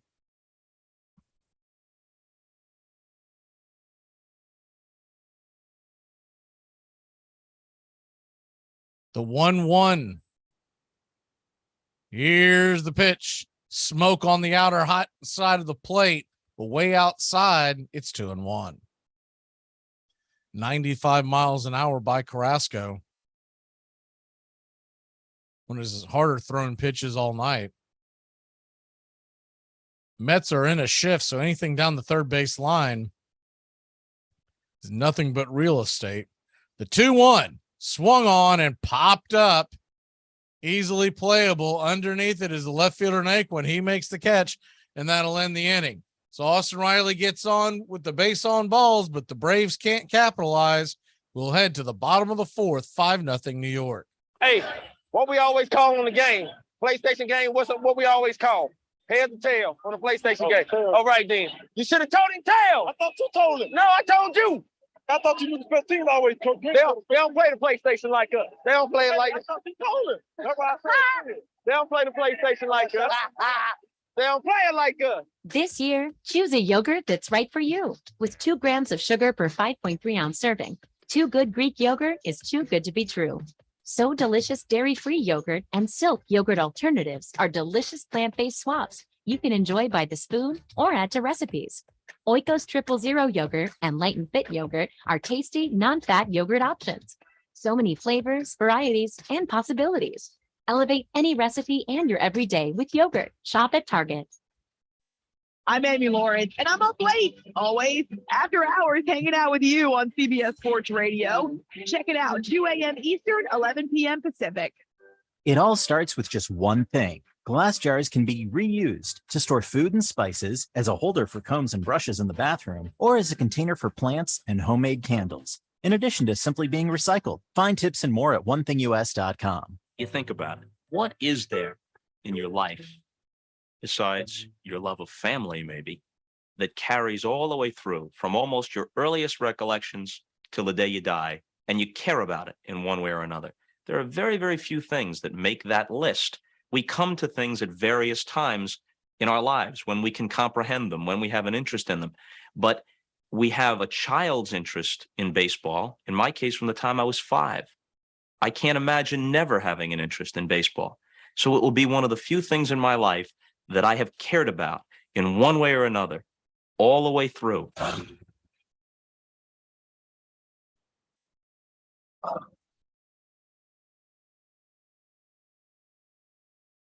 Welcome back to Braves Country. The Atlanta Braves trail at 5-0. It'll be Naquin, Guillorme, and McCann, the 7, 8, and 9 hitters for the Mets, to face Kyle Wright as he's back out there. Bottom of the fourth, he's already thrown 59 pitches. The first one from Wright is a curveball outside taken for a ball. Naquin showed bunt, but he pulled back. It's 1-0. Tampa Bay Rays and Detroit Tigers are tied at 2 apiece. That game's in the top of the 4th. The 1-0. Slider, curveball, outer edge. Taken for a strike, it's 1-1. Philadelphia Phillies have jumped out to a 5-2 lead over Washington. That game is in the 3rd. The 1-1. Swing and a miss, strike 2. 95-mile-an-hour fastball piped right down the middle. It's 1-2 to Naquin.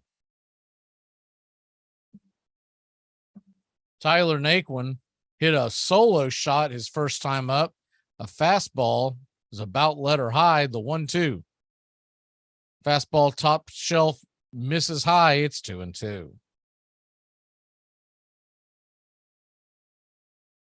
Red Sox lead the Royals 2-0. Top of the 1st. Atlanta's heading to Boston on Tuesday night. The 2-2 pitch. Swing and a miss, strike 3. Curveball in the dirt, and he got him to chase. There's 1 away.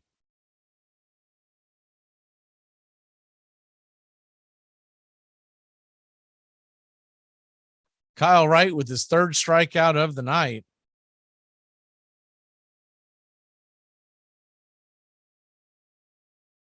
Good pitch by Wright.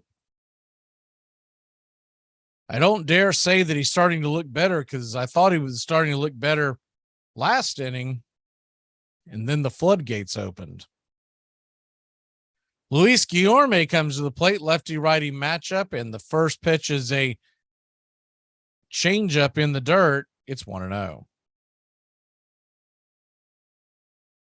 Earlier today, Pittsburgh Pirates beat Milwaukee 5-4. The 1-0.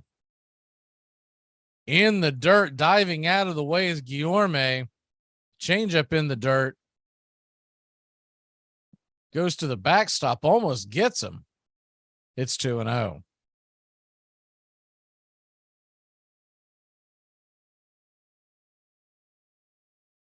Brandon Woodruff was on the mound for Milwaukee today. He did not take the loss, but the Brewers did. The 2-0 pitch is fouled back out of play. Fastball, heart of the plate. Could not catch up. 95 miles an hour. It's 2-1. Dodgers beat the Giants earlier today, 5-3. Oakland did hold on and beat the Angels 8-7. Shohei Ohtani is the 2-1 pitch. Fastball inside, ball 3. It's 3-1. Guillorme had to bend out of the way there. 2 pitches that have gone inside. Shohei Ohtani went 3 for 5, 2 home runs today. The 3-1 from right. He kicks and deals in it. It is slapped into left field for a 1-out single. Fastball on the outer edge that he just drove the other way. So there's 1 on and 1 out.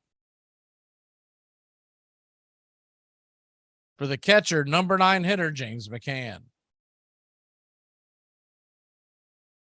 Colorado did beat San Diego today, 7-3. San Diego, who's trying to chase the Braves down for the top wild card spot. Those 2 teams would meet in the first round of the playoffs if it started today. So as much as we're watching Braves and Mets scoreboards, we're also watching the Padres down the stretch. McCann's 0 for 1, and the first pitch he will take right there at the belt, at the knees for a strike. It's 0-1.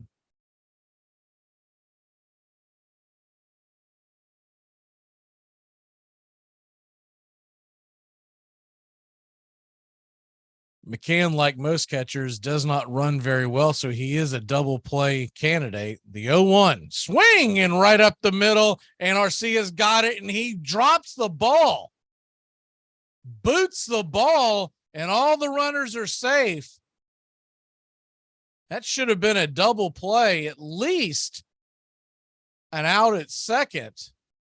Arcia backhanded the ball, and when he stumbled to go towards second to step on the base, the ball just popped out of his glove. He was trying to transfer it over into his throwing hand, but his foot had not touched the base yet. So you don't get the benefit of the doubt like you would if you were standing on the base and you dropped the ball after transferring it. So that'll be an error on Arcia, who's actually played pretty well at second. Braves are just playing bad baseball right now. That'll bring Brandon Nemo up, and he swings at the first pitch, and that one is going to be a 4-6-3. Did he get the double play? They're going to say he's safe. That is a close one. Kyle Wright was walking off the field. Going to look at it again. Arcia shoveled it to Swanson. Swanson got it, flips it over to first, and it is going to be bang, bang. Going to have to see if need a slower replay to get a better idea. Looking at the replay one more time, I think the ball just beat him. And it does look like that they are going to review it. They are going to review it. I think when they look at this, by the way, that grounder, I didn't even notice it before. It went right between the legs of the second base umpire, Manny Gonzalez. So great play by Arcia to be able to see. Yeah, he's definitely out by an eyelash. You can see why first base umpire Jeff Nelson missed the call. I mean, it is a photo finish, but they are going to overturn it, and we'll head to the top of the fifth inning. Braves grab the bats. Make sure when your shift is over, you go home alive. Follow CBS Sports Radio in the Twitterverse for breaking sports news. Go to twitter.com/CBS Sports Radio. Look at that. The Hendersons are getting a new fence. Ah, who cares? They're swingers. I want a new fence. That's it. We're never having sex again. Need a home loan fast? At the American Bank of Los Santos, we'll help you get the debt you need to make life easier. We'll show you how to look richer and be poorer. You need to impress people fast. Not in 20 years. It's only a risk if you get into money troubles or the economy changes. Call American Bank of Los Santos. Now that the kids have moved out and have drug problems of their own, maybe it's time to install a luxury marble wet bar so you can get drunk in private. American Bank of Los Santos. Why worry about tomorrow if you look inadequate today? I'm Amy Lawrence, and I'm up late, always, after hours, hanging out with you on CBS Sports Radio. Check it out, 2 a.m. Eastern, 11 p.m. Pacific. Lose some weight. Oh, come on, quickly. Will you don't give me that. Look at me, 92, and I still enjoy swimming, golfing, biking, all sports. Whoopee.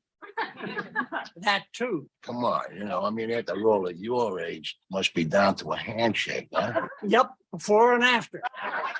There's a lot of wonderful stillness in baseball that I love. Many seconds of stillness. When the pitcher has got the sign, the batter is crouched, the ball players all lean forward with their hands on their knees, and then very shortly the ball is delivered. But in that tiny period when the pitch and the fever of the crowd is tangible, there's a moment of absolute stillness that I treasure.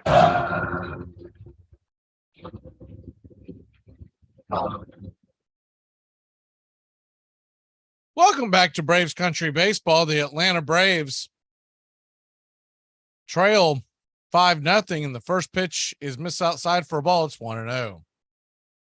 The 1-1 to d'Arnaud is a changeup called for a strike changeup. It's 1-1. d'Arnaud gets ready for the 1-1 swing and bangs it foul off the home plate. And it's quickly 1-2 to the right-handed catcher.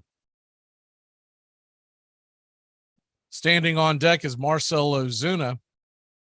Orlando Arcia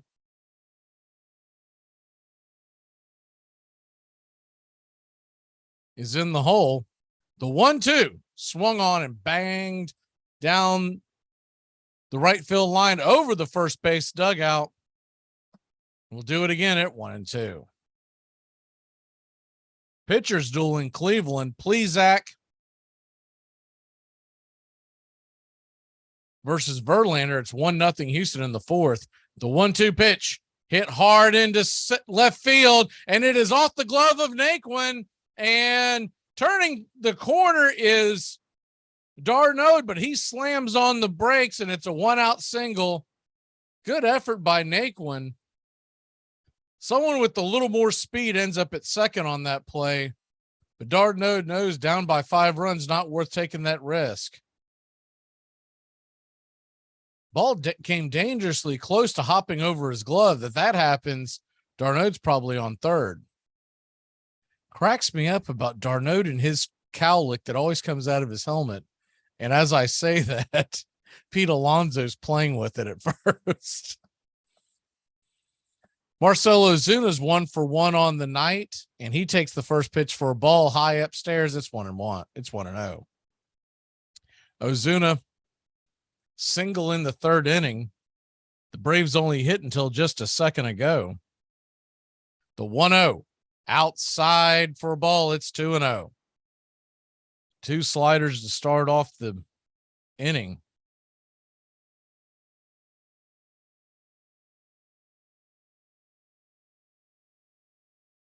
Mets 5, Braves nothing.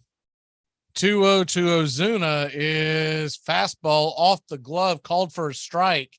Outer edge, it's 2-1. Ozuna doesn't like it, but I do believe that was a strike.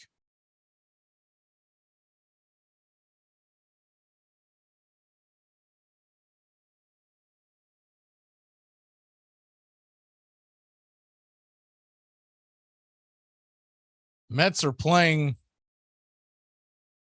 Ozuna to pull in the infield. The 2-1 down below and gets away from McCann, and Darnode will scatter down to second base on the pass ball, and it's 3-1. They might give that a wild pitch. No, that's got to be a pass ball. It hit the ground in his glove at about the same time. That's a play that I guarantee you McCann will tell you he should make. The 3-1 from Carrasco. Here's a pitch and swung on and missed. Slider outside like he's gotten all the batters to swing at. It's 3-2. Standing on deck is Orlando Arcia. Michael Harris is in the hole. Marcell Ozuna ready for the 3-2 pitch and swung on and hit hard to third right at Guillorme. He makes a backhanded stab, leaps to his feet to throw it to second, but keeps it in his pocket as Darnode scampers back to second. Good defensive play by Guillorme. That ball was roasted down the left field line. Guillorme backhanded that, or that would have been a double. Braves might be starting to see Carrasco a little better the second time through. Know his numbers jumped drastically the third time through. That brings Orlando Arcia to the plate. Arcia takes the first pitch, belt high for a strike. Slider, it's 0-1. Arcia struck out the first time up.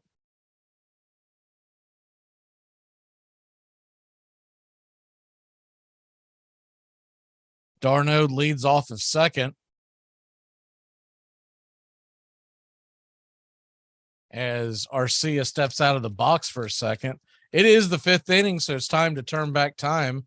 We'll get that in here shortly. The 0-1 pitch swung on and missed. Fastball, 4-seamer, outer edge. It's 0-2. On this date, 1983, Dave Winfield of the New York Yankees killed a seagull in the middle of the 5th inning as he was playing catch in Toronto against the Blue Jays. Winfield, as the 0-2 pitch is swung on and hit high but not very deep into right field. Underneath it is Marte. He'll make the catch. He was backpedaling, so Darno's going to take advantage and move up 90 feet. He'll be at third base, but there's two away. After the game, Dave Winfield was arrested by Toronto police for killing the seagull. One of the most ridiculous things I can ever remember in sports. That brings Michael Harris to the plate. Harris is 0 for 1.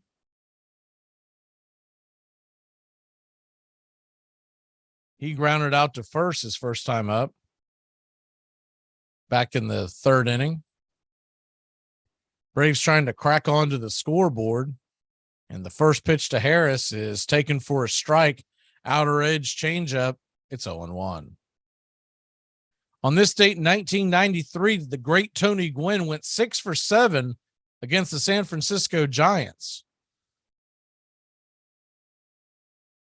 tying a major league record as the 0-1 pitch is fastball, misses high. It's 1-1.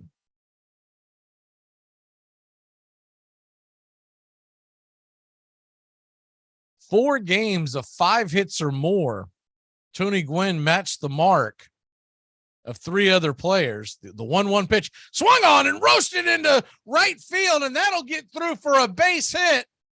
Darno comes in to score, and the Braves are on the board. It's 5-1. Good piece of hitting by Harris, a worm burner in between first and second.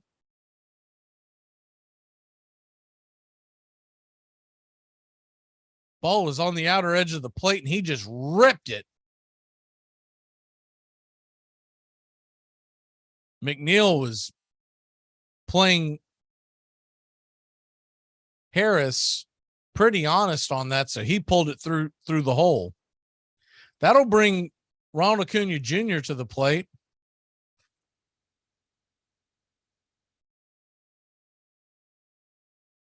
Acuna takes the first pitch for a strike upstairs. It's 0-1. He's 0 for 2, the fly out and a strikeout. That feat of 4 games of 5 hits or more, he tied Stan Musial in 1948 as the 0-1 pitch is swung on and missed. Strike 2. It's 0-2.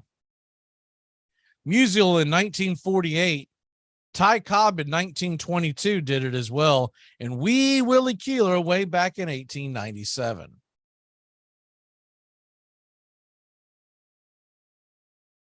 The 0-2 pitch to Acuna sets up outside, slider, tried to get him to chase like they did last time. This time he did not go. It's 1-2.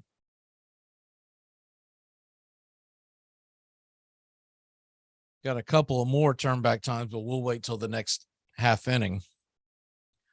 Michael Harris leads off of first on the 1-2 pitch. Here's the pitch, and swung on and hit high and deep and going back. Zip, boom, bam, it's gone. A 2-run bomb by Ronald Acuna Jr. Acuna Matata makes it 5-3. Atlanta back in this game. And Acuna may be coming out of his slump. He absolutely torched that ball over the center field wall towards the Big Apple they have back there. By the way, that Michael Harris base hit, got the stats back on that. When I said it was a worm burner, it was a worm burn, 109 miles an hour off the bat from Harris. That'll bring Swanson to the plate, and the first pitch he check swing fouls it towards the Mets dugout. It's 0-1. Ronald Acuna Jr., 108 miles an hour off the bat, 425 happy feet over the center field wall.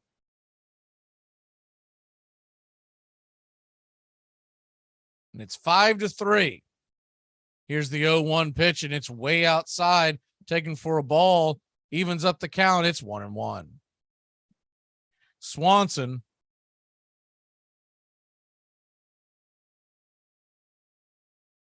Who's 0 for 2 on the night. The 1-1 pitch, Shield grounded over to short. Quickly picking it up and tossing it over to first is Lindor, and that'll end the inning. But not before the Braves crack onto the scoreboard, score 3 runs, and get back into this. It's 5-3. We head to the bottom of the 5th. Guess what? Lena found out how I got her number. Really? How'd you do that? A friend of Susan's. My Susan? Why'd you tell her? You just robbed a house. You have all this great stuff that now belongs to you, but you got this annoying pang of guilt nagging at you. Well, worry no more, because your friends at Cell Block Greeting Cards have the answer for you. Introducing our new line of petty crime thank you cards. Before you smash and grab one of our cards and leave it behind on your next heist. Choose from any of these fine heartfelt cards like, Thank you for the plasma TV. or, Thanks for the PlayStation, alcohol, and penny jar. and, Don't use your toothbrush. or limited time, introducing, I'm still in the house. and many more sentimental petty crime thank you cards. Available at any back alley, shadowy parking lot, or Armchair. I'm Amy Lawrence, and I'm up late, always, after hours, hanging out with you on CBS Sports Radio. Check it out, 2 a.m. Eastern, 11 p.m. Pacific. To protect his family from disaster, Steve used his camera phone.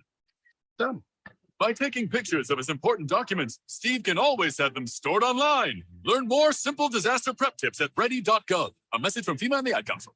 Between 1900 and 1910, country boys and immigrant sons and factory workers and streetwise toughs played on thousands of teams in hundreds of leagues from Maine to California. For the first time, big league scouts began to travel the countryside on the lookout for future stars. Sports writers called them ivory hunters. It would be an era that placed a premium on pitching and speed, in which runs were assembled slowly, one base at a time. It would see one pitcher win 41 games in a single season, and the hardest hitting team hit just 16 home runs.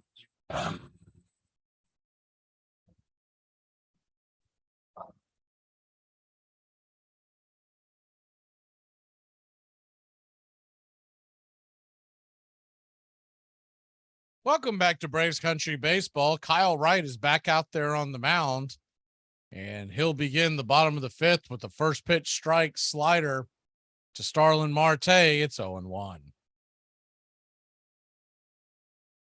Mets 5, Braves 3. As the bats have finally come alive for Atlanta.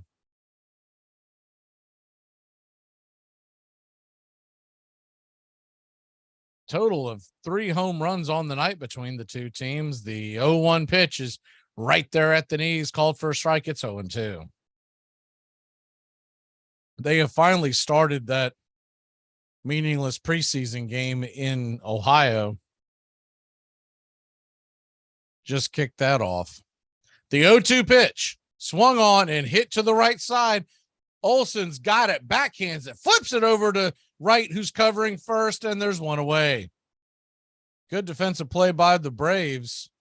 Nice cover by Wright.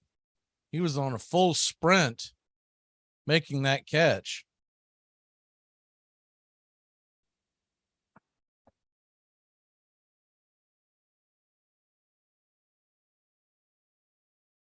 That'll bring Francisco Lindor to the plate. Lindor has had himself a pretty good night so far. A single and a walk, scored a run.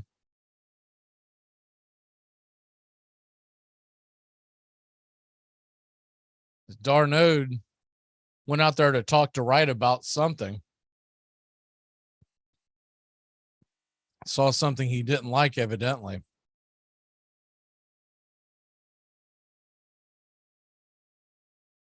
Lindor steps in from the left-hand side of the plate, the switch hitting shortstop. Gets ready, and the first pitch is right there at the knees. Curveball, nice curveball by Wright. It's 0-1. They were talking about Kyle Wright on the pregame betting show on ESPN today as the 0-1 pitch is swung on and banged off the plate. It's 0-2. No, this is a bad outing for Wright. Right now, they believe that if the Cy Young votes were tallied today, he would be second in the National League, believe it or not. Maybe third behind Gonsolin, but definitely top three. Sandy Alcantara, I don't see how anyone's going to beat him out. The 0-2 pitch. Fastball misses high. Taken all the way by Lindor. It's 1-2.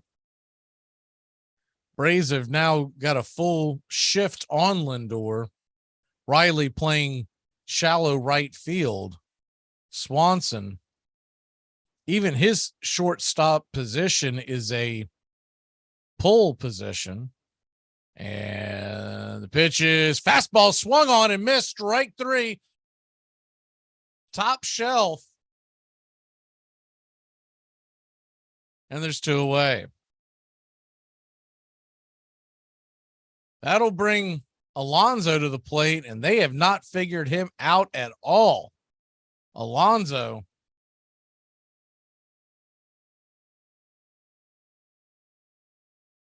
Two for two on the night with 3 RBI.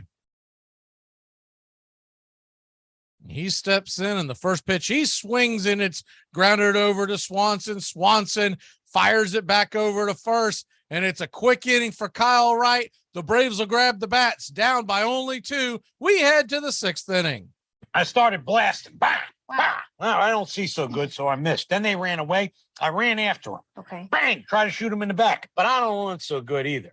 Anyway, you guys all think I'm a hero, and I'll accept that responsibility. You'll do anything to stay healthy. So isn't it time to think about your water? Aquasana water filters remove contaminants other filters don't, like lead, bacteria, viruses, and pesticides. Up to 99% of 88 contaminants, while leaving vital minerals you need like potassium, calcium, and magnesium. Visit waterfilter.com now. Pure, delicious water and the ultimate peace of mind. Aquasana, better water, better you. You're listening to Braves Country Baseball. Please like and subscribe today. YouTube.com. Armchair Quarterbacks 1. It all starts with just one thing. When recycling, rinse out jars and cans and avoid recycling wax paper or paper soiled with food. This will reduce recycling contamination. Find tips and more at onethingus.com. What's your one thing? Slide here is your X, but if that's the call, Mike, Will, and Sam all have to know they're shifting. Open palms to post, thumbs ups across her, thumbs downs and out. Trevor, why don't you get up here and draw that for us? Playing in the NFL is hard, but playing Armchair. fantasy football is easy. Fantasy football time. I'm Amy Lawrence, and I'm up late, always, after hours, hanging out with you on CBS Sports Radio. Check it out, 2 a.m. Eastern, 11 p.m. Pacific. I think maybe the biggest appeal of baseball is that it looks so simple, it looks so familiar, and in its outward dimensions, it is still almost exactly the same game that we played when we were kids, or that we first saw with our fathers when we sat in the stands. There is a continuity there that is very attractive to us because so many other institutions that we've known have disappeared or fallen into disarray. Our families, our cities, our politics. But baseball feels the same. It feels very much the same. And I think this is probably its prime attraction.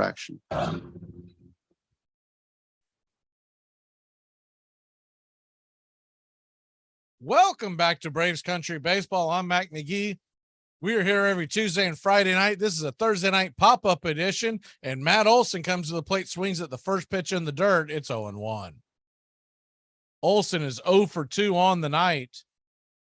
A strikeout in the first, a ground out to second base in the second, as he is facing the shift, and the 0-1 pitch is fouled back against the screen.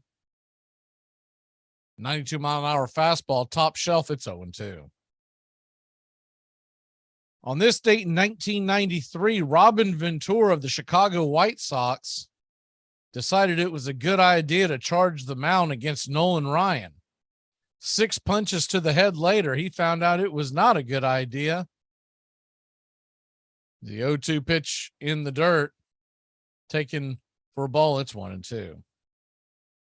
Nolan Ryan showing some of that old man strength on Robin Ventura. Hard to believe that's been almost 30 years ago. This date, 1993. And in 2017, the 1-2 pitch is in the dirt wide for a ball. It evens up the count. It's 2-2.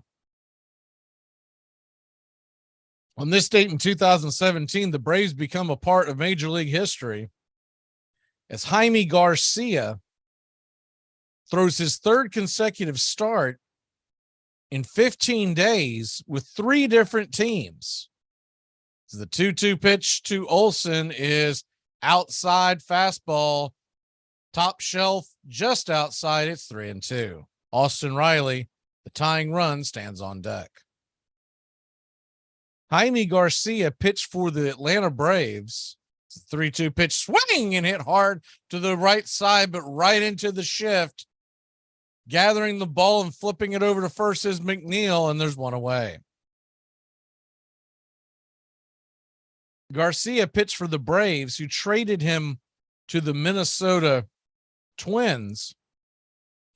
The Twins then turned around as they felt like they had fallen out of the race, turned around and traded him to the New York Yankees.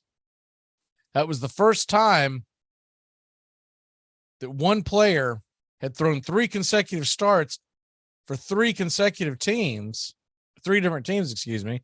The first pitch to Riley is right there across the plate, belt high. It's 0-1. First time since 1895.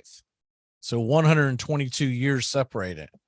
That's on this date in 2017. The 0-1 pitch fouled back against the screen. Fastball, letter high. It's 0-2. And that's your turn back time for August 4th, 2022. Riley digs in on an 0-2 count. Standing on deck is Rosario, representing the tying run. The 0-2 pitch, fastball high, misses. It's 1-2.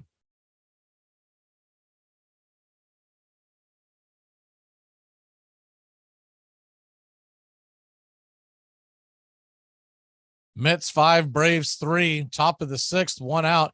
Riley steps out of the batter's box for a second. Looked like he might have gotten something in his eye. Speck of dirt or something. He's ready to roll again. Sold out crowd in Queens.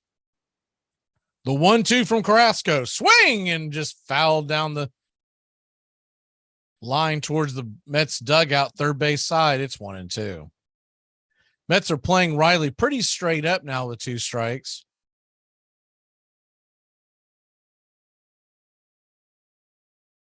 Of course, if you missed it earlier in the week, Riley locked up for 10 more years till 2033. The Braves signed him to a 10-year, $212 million deal. The 1-2 to Riley, swing and a miss, strike 3, slider in the dirt. Good pitch by Carrasco, and there's 2 away. 88 pitches on the night for Carrasco. If he gets through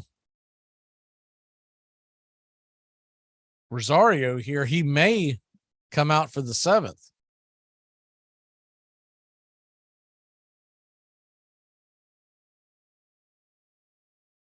So that'll bring up Eddie Rosario. He's 0 for 2 with 2 flyouts.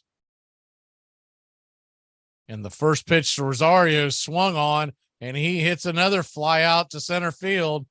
Easy out. Nemo's got it, and that'll end the inning. So 3 up, 3 down. We'll head to the bottom of the 6th. Vogelback, McNeil, and Naquin coming to the plate. We should use the manual. I don't need a manual. I need a pair of wire strippers, a hammer, and a beer. It's important to remember the value of taking time for ourselves to do the things that help us grow and explore, like learning something new. And now with the Great Courses Plus, it's never been easier to experience the joys of learning. The Great Courses Plus offers thousands of streaming videos that cover hundreds of fascinating topics, from World War II to choosing the perfect wine. You can even take a course on the U.S. government or dealing with stress and anxiety. And because the Great Courses Plus partners with world-class professors and experts, you're always receiving thoroughly vetted, high-quality content from every lecture. Plus, you can watch or listen anytime, anywhere with the Great Courses Plus app. So take a little time for you. Sign up for the Great Courses Plus today for a free month of unlimited access. Visit thegreatcoursesplus.com/radio to get started. That's thegreatcoursesplus.com/radio. Hey, it's your home, and I need to ask you a few favors. In the kitchen, there's a spider stuck between the window and the screen, and I know it's dead, and technically it's outside, but it's still freaking me out. Can you flick it out or something? Also, just to save some money, and it's super easy, could you bundle your home and car insurance with Geico? Last thing, could you take the holiday decorations down? Yeah, I'm one of those. Geico. For bundling made easy, go to geico.com today. You're not sick tonight, are you? Good. Your tongue's going to be hanging out. Tell him to throw up on his own time. John McGraw would stay in baseball for more than 40 years and become one of the game's greatest manager. But he never stopped fighting, never stopped savaging umpires, and was always willing to do just about anything to win.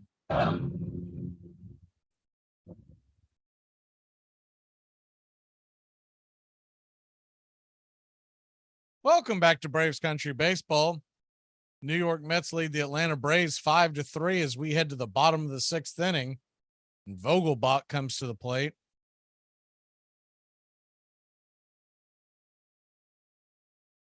Vogelbach 1 for 2 on the night with the solo shot his last time up.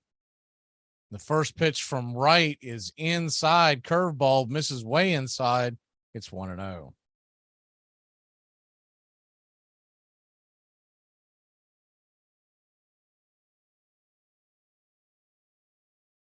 Kyle Wright now at 81 pitches. You got to figure this has got to be his last inning. Win, lose, or draw.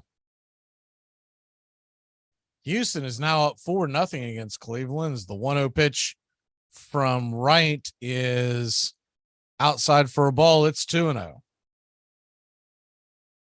Two changeups, one missing way inside, one missing way outside. The 2-0 pitch from Wright. Slider right there at the knees. It's 2-1.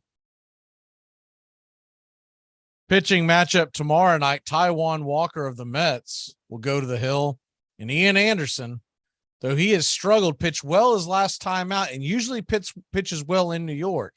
The 2-1 swung on and lined to second. Right there is Arcia. Had to jog a couple of steps to his left, but made the play, and there's one away. That should be an interesting game in itself. Taijuan Walker's had a much better year than he did last year. Remember, Walker last year started off really hot and then fizzled down the stretch. He has pitched well all year long for the Mets.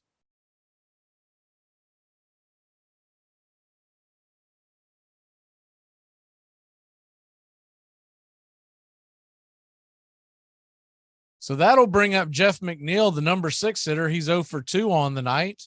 The first pitch to McNeil is a fastball high and wide. It's 1-0.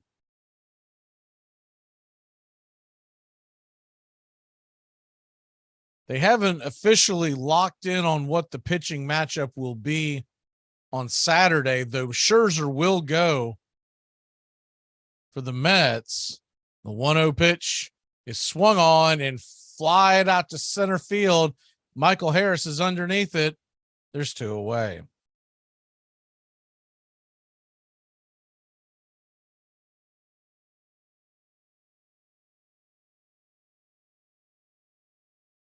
Conventional wisdom would be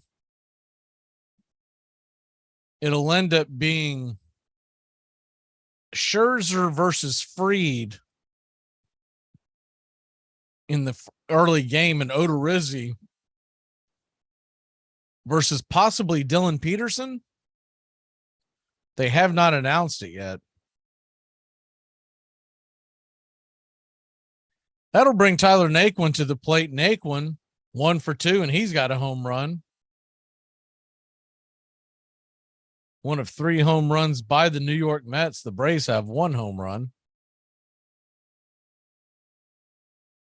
out of character for these two teams. The 1-0 pitch is swung on and banged off his foot. Foul. It's 1-1.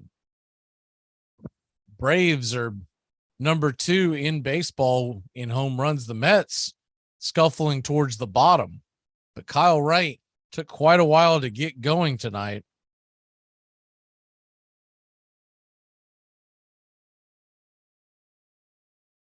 But if the Braves are going to win the division, he's got to be Kyle Wright-esque. The 1-1 pitch is fouled back out of play. It's 1-2. It's 13-4 on the year coming into tonight.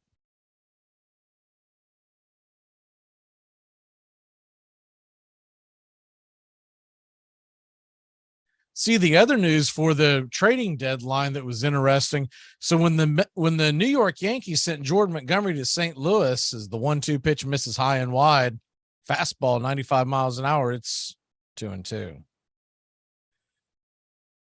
The belief was Cashman was about to land Pablo Lopez of the Miami Marlins. That trade never happened. The 2-2 pitch misses wide and outside, full count. It's 3-2. Wright kind of stumbled off the mound there. Appears to be okay.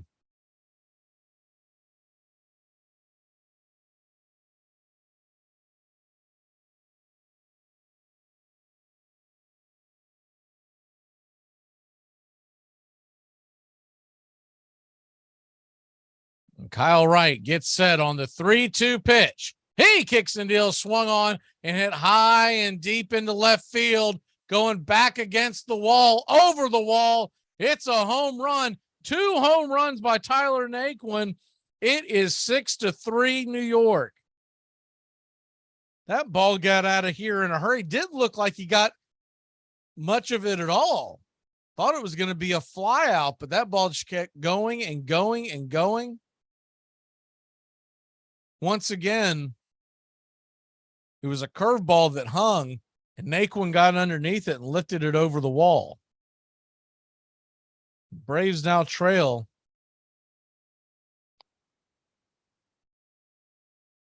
by 3.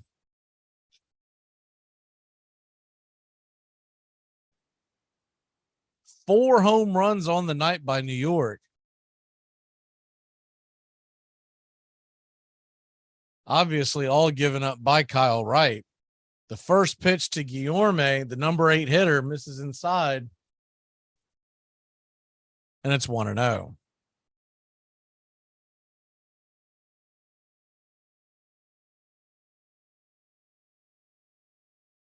Kyle Wright turns, kicks and deals. The 1-0 pitch is hammered down the left field line. Plenty foul. Evens up the count at 1-1. Same two teams back at it tomorrow night, 7:10 first pitch. We'll have the coverage here. Braves Mets.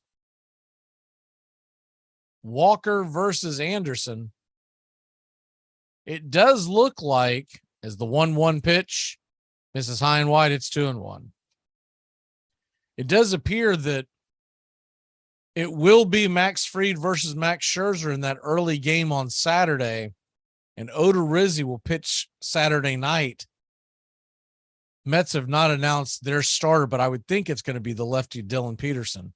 The 2-1 pitch right there at the belt high over the plate. Change up. It's 2-2. Warming up in the bullpen is Tyler Matzik for the Atlanta Braves.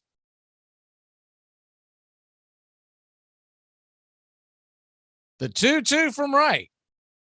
He kicks and deals and swung on and hit high and deep into right center field, going back against the wall. Michael Harris will make the catch as it dies at the warning track, and that'll end the inning. But not before the Mets add another run. It's 6-3 New York. We head to the top of the 7th. Nice wallet. Wallet. What? Nobody carries wallets anymore. I mean, they went out with powdered wigs. Here's what you need. Just a couple of cards and your bankroll. See? Keep the big bills on the outside. It's a 5. The Armchair Quarterbacks on YouTube Live. We cover Braves baseball Red Sox, Yankees, Rays, Cubs and Cardinals, and the rest of Major League Baseball. Subscribe and like us today. Your first choice for sports talk live from the First Coast.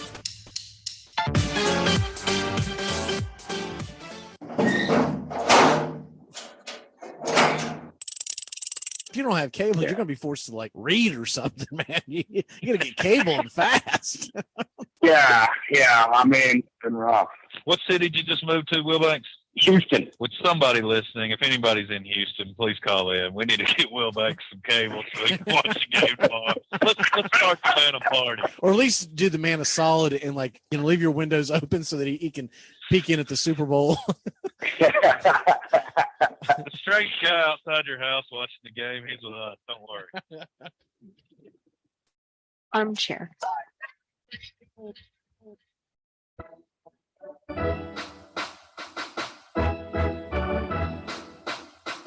In 1878, more than 8 million bats were sold in the United States, and players often rode to the ball field in painted carriages, singing team songs. Men who were crazy about baseball were called bugs and cranks.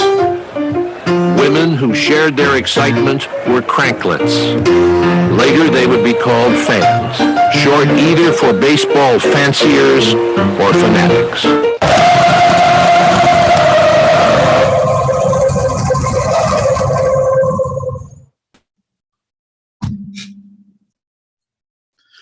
Welcome back to Citi Field here. The Atlanta Braves trail at 6-3. They are into the Mets bullpen. Adam Ottavino comes in with a 2.21 ERA. Of course, we know if we're going to get to the Mets, you got to get them before the ninth because their closer, Edwin Diaz, has been lights out this year. Travis Darnell comes to the plate. He's 1 for 2. With a single in the fifth and scoring a run. And the first pitch to Darno is way outside for a ball. Looked like the sinker. It's 1-0.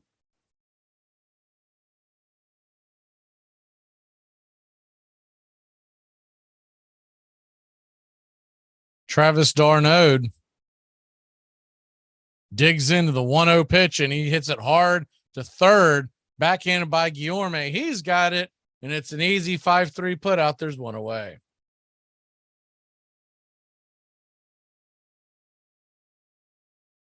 Saw the over-under in the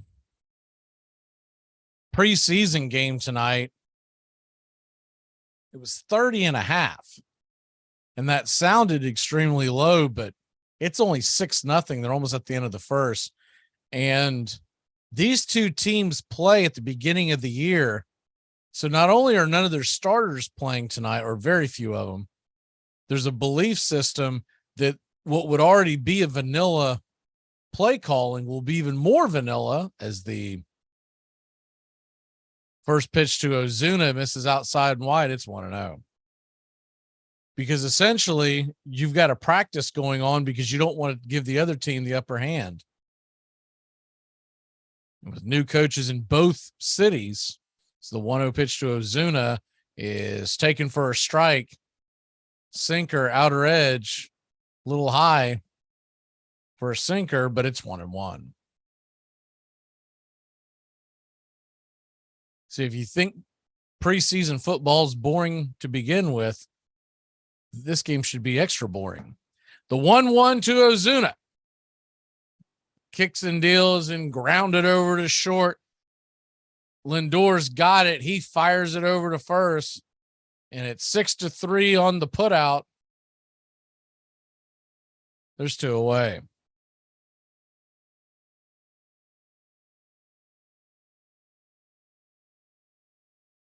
Seventh inning, so it is time for birthdays.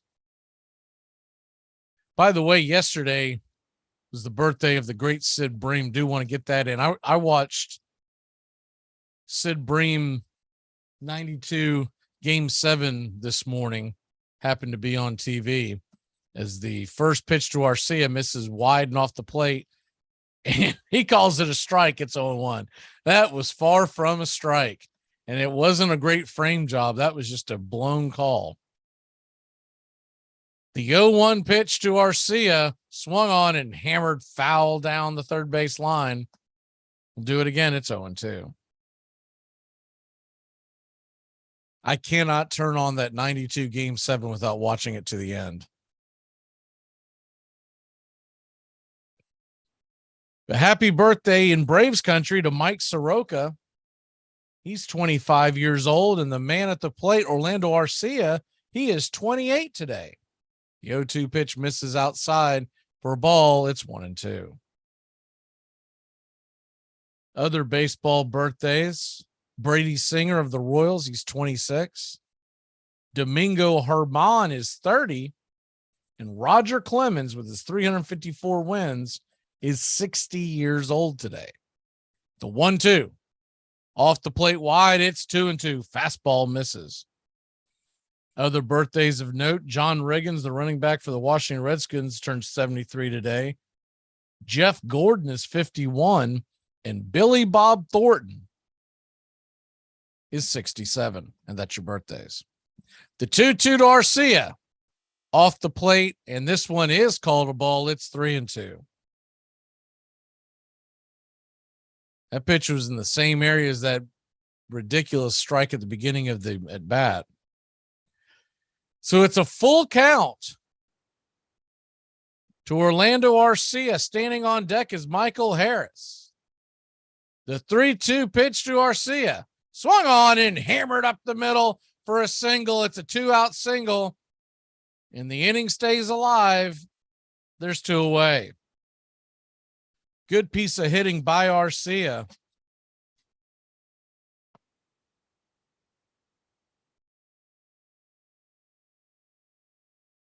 Arcia gets himself a single on his birthday. That brings Michael Harris, the second, to the plate.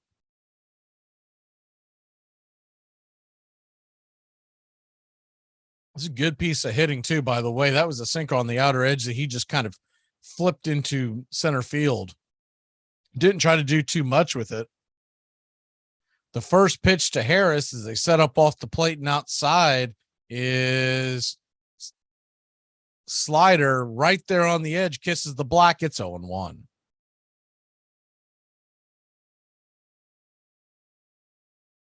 Ottavino.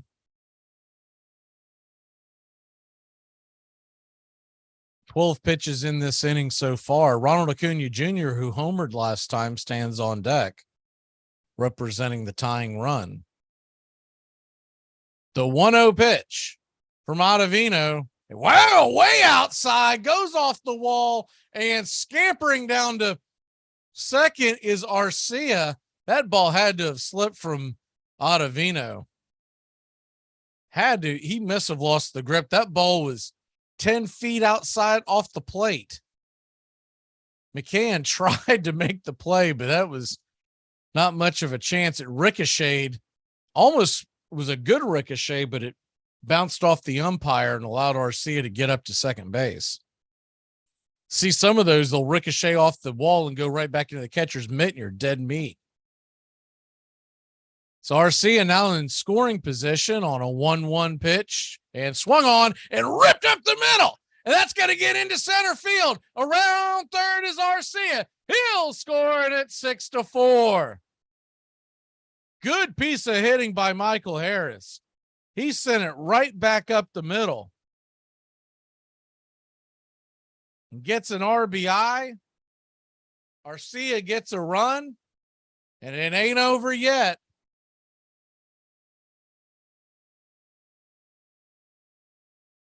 As Ronald Acuna Jr., representing the tying run, comes to the plate. Standing on deck is Dansby Swanson.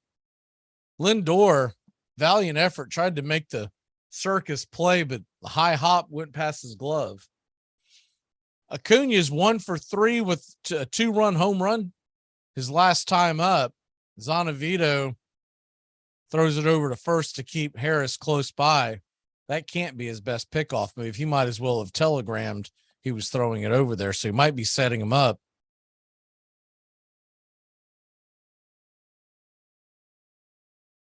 Last time up, Acuna 425 feet over the center field wall. Ottavino does it again. He has kind of like a jump skip where he jumps over to first base. You got to figure he's got another move that he's might be trying to set Harris up for. You kind of would hate to take the bat out of Acuna's hand, but you could see the advantage of getting Harris in scoring position. The first pitch, it's a fastball right in his kitchen, fouled back out of play. It's 0-1.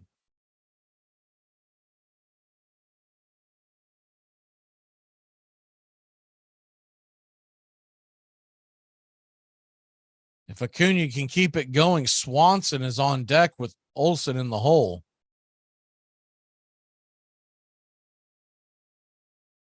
The Mets have been known to bridge Ottavino to Diaz as the 0-1 pitch, same location, fastball, couldn't catch up with it right inside, and it's 0-2. They've been known to bridge Ottavino for 4 or 5 outs and then bring Diaz in for 4 or 5 outs. They don't do it all the time, but you could see in the situation like tonight, wanting to get the first win of the series, it could be an option as they are well rested. The 0-2 pitch from Ottavino to Acuna on the way, fastball, and it's high, and Michael Harris steals second. He was flying down the line. That pitch might as well have been a pitch out, and McCann still had no shot at throwing out Harris. He had an incredible jump.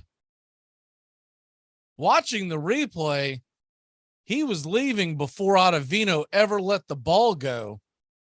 The only dangerous thing was when Harris came to his feet, he almost slid off the bag. So the 1-2 pitch to Acuna, swing and a miss. They get him go fishing at that slider again, strike 3, and that'll end the inning. But the Braves tack on a run. They're within 2. We head to the 8th, 6-4 New York. It all starts with just one thing. When recycling, rinse out jars and cans and avoid recycling wax paper or paper soiled with food. This will reduce recycling contamination. Find tips and more at onethingus.com. What's your one thing? That's the sound of NyQuil Severe hard at work. NyQuil Severe is the best sleep with a cold medicine. No tossing and turning, just rest and recovery. So you're ready to take on tomorrow. For powerful relief of your worst cold. All right. I can't see you. Let me hear you. All right. Katie was baseball mad, had the fever and had it bad. Just to root for the hometown through every stew. Katie Blue. On a Saturday, her young beau called to see if she'd like to go to see a show, but Miss Kate said no. I'll tell you what you can do. Take me out to the ball game. Take me out with the crowd. Buy me some peanuts and Cracker Jacks.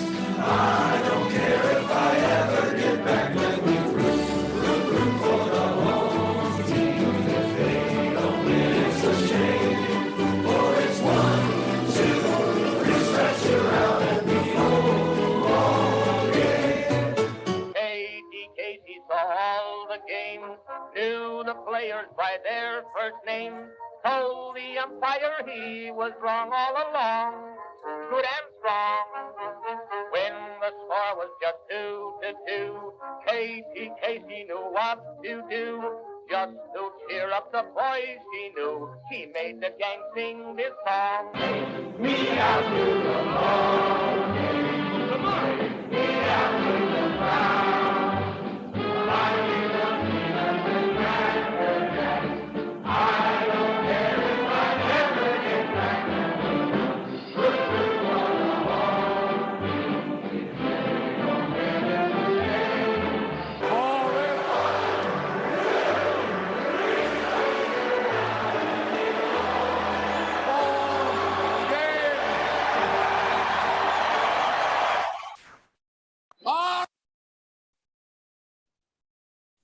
Welcome back to Braves Country Baseball. I about forgot it was the bottom of the seventh there. Started playing commercials and realized it was time for the seventh inning stretch. So we are in the bottom of the seventh, and Tyler Matzik will come into the game. That'll close the books. And Kyle Wright, who has had much better days, the first pitch from Matzik is down low to McCann, fastball way down low. It's 1-0.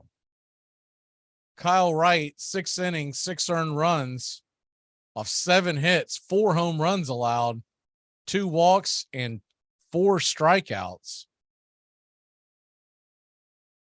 As the 1-0 pitch is swung on and fouled out of play, it's 1-1.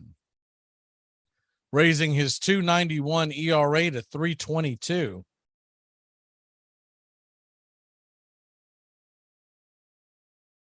He'll be back out there Tuesday against the Red Sox. Try to right the ship. All puns intended. The 1-1 pitch from McCann. Lefty-righty matchup. He kicks and deals in a nasty slider. Swung on and miss. It's 1-2.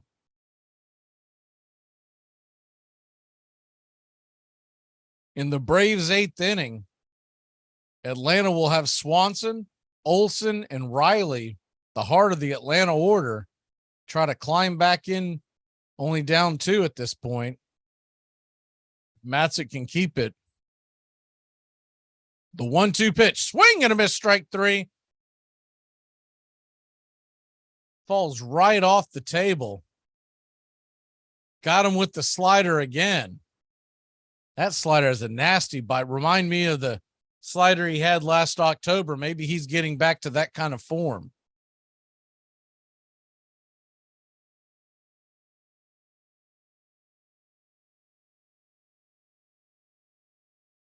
That'll bring up Brandon Nemo.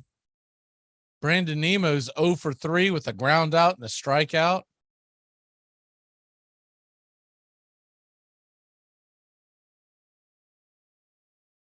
And the first pitch to Nemo is a fastball high, about chin high over the plate, and it's 1-0.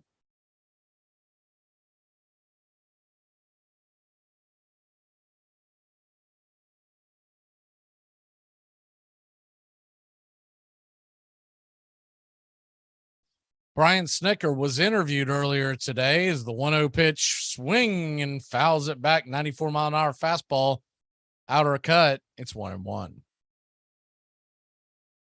Snitker said that Ozzie Albies played catch on Wednesday and will soon begin to ramp up other baseball activities. So maybe he could be back in about a month, you would think. And Soroka will begin simulated games, but no date for rehab's assignment have been given. Usually when the simulated games start, you're talking about 2 weeks from then is when the rehab assignments start. The 1-1 pitch, high off the glove of Darnode. And to the backstop, it's 2-1. Edwin Diaz is already warming up in the Mets bullpen. Interesting that he would possibly come in as early as the 8th inning, like we had talked about. Now, that's the bad news. The good news would be if he pitches a long outing tonight, probably wouldn't be available tomorrow. The 2-1 swing and a miss, strike 2. It's 2-2. And with the double header on Saturday, you figure he's only going to be available for one of those games. The Braves can get him into the game earlier than they want. Could be advantage Atlanta later in the series. 2-2 to Nemo. Darnode sets up outside, and it is a fastball in the dirt, outer edge of the plate. It's 3-2.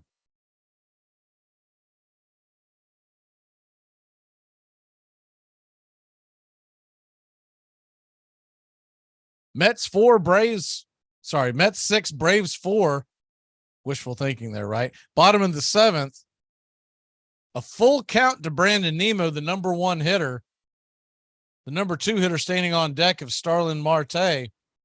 Here's the windup in the pitch, and fastball top shelf. Nimmo takes off running to first. That was borderline. He must have known that there was a good chance he'd get run. He sprinted down to first. And there's 1 on and 1 out for Starlin Marte. It's another one of those pitches that you could make the argument that home plate umpire Stu Sherwater once again blew. He's called a pretty decent game. I'd say around a handful to maybe 8 pitches that he's missed. 3 or 4 blatantly obvious. I wouldn't say that one was necessarily obvious. It was just on the edge. Here's the first pitch to Marte, who's 1 for 3 on the night, and he hammers it into right field. Going back is Acuna on the warning track. He'll make the catch, and there's 2 away.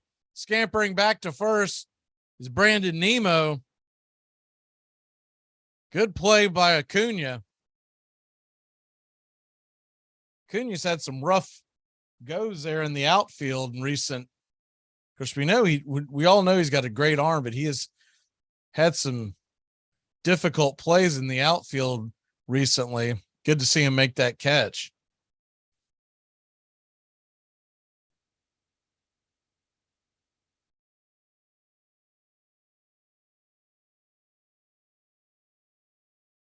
And that'll bring up to the plate Lindor. He'll flip around to the right side. Lefty-righty matchup.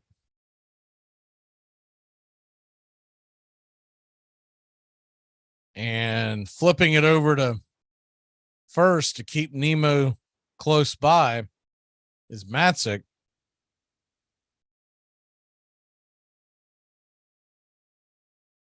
Standing on deck is Pete Alonso. Like to get Lindor here so he doesn't have to face Alonso.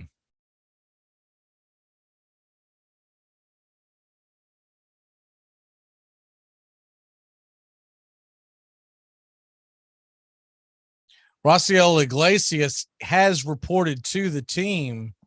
Braves announced that about 5-6 hours ago. So he should be available out of the bullpen if need be. I don't know if Snicker would bring him in trailing in the game.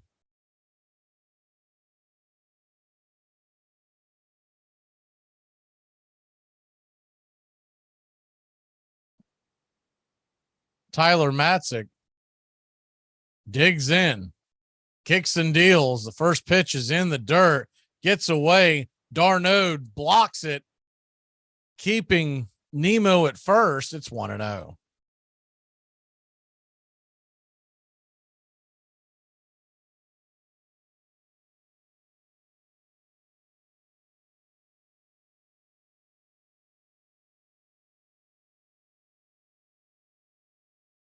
Mets 6, Braves 4. We're in the bottom of the 7th inning with 2 away. Heart of the Braves order due up in the top of the 8th. The 1-0 pitch from Matzik. Looks to runner back at first, kicks and deals, and swung on and hit hard to Riley. He's got it, flips it to second. Arcia makes the catch, and that'll end the inning. So we'll head to the top of the 8th inning. Swanson, Olsen, and Riley on the way.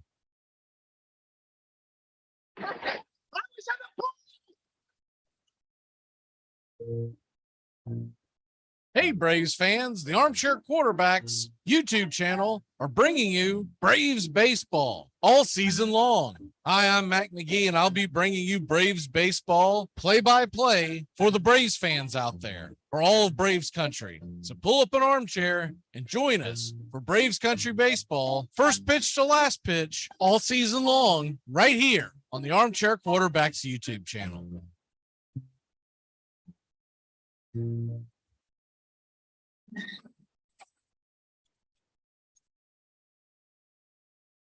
When it came to Tallahassee, the only good thing was the band. But now them fighting Seminoles are the best team in the land.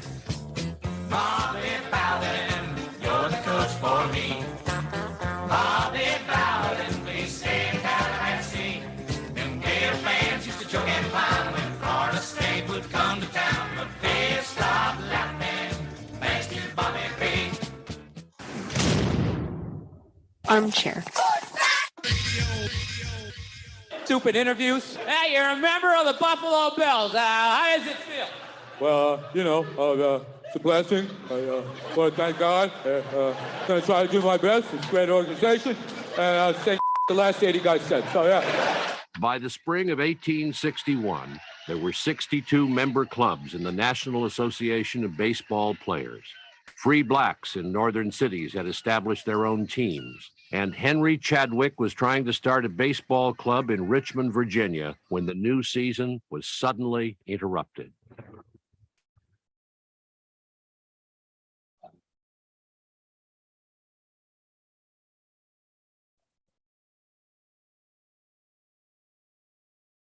Welcome back to Braves Country Baseball.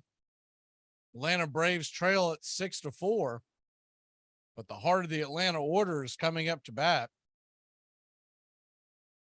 Pretty prominent names in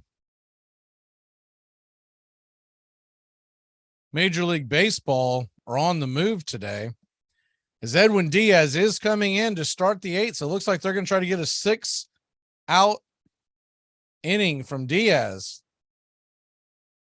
He'll face the heart of the Braves lineup, Swanson, Olson, and Riley. And then if he were to continue, as the first pitch is grounded by Swanson, charging the throw is Lindor. He fires it across the diamond. Does he get him? I guess that was a photo finish. Got him right there at first, and there's one away. Doesn't look like that Swanson's arguing it. That was a close play, much closer than I thought it would be. He did get him by, it was a half step, if that. Photo finish at the bag. So an easy first at bat.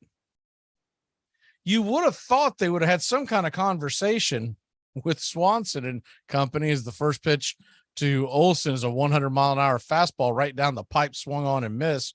It's 0-1. Think they would have had some kind of conversation of, let's get this guy's pitch count up. Don't swing at the first pitch. As Olson swings at the first 2 pitches, and it's quickly 0-2. He has a quick inning here. Not much of a laboring issue. It was Olson 0 for 3. The 0-2 pitch swung on and foul back out of play. 101 miles an hour. The Mets fans are standing. They're standing as if it was the final out of the 9th. 1 away in the 8th. The 0-2 swung on and fouled back, giving chase is McCann, but that ball is way out of play over the Braves third base dugout. It's 0-2. For a high scoring game, pretty quickly moving game, it's 6-4, top of the 8th inning. Usually games like this, game started at 7:10 Eastern. The 0-2 pitch, way outside, taken for a ball. It's 1-2. Tried to get Olson to chase. So he went slider. He's gone fastball, fastball, fastball, and then slider, slider. You got to figure that triple-digit heaters heading back sooner than later. The 1-2 in the dirt. Another slider. It's 2-2.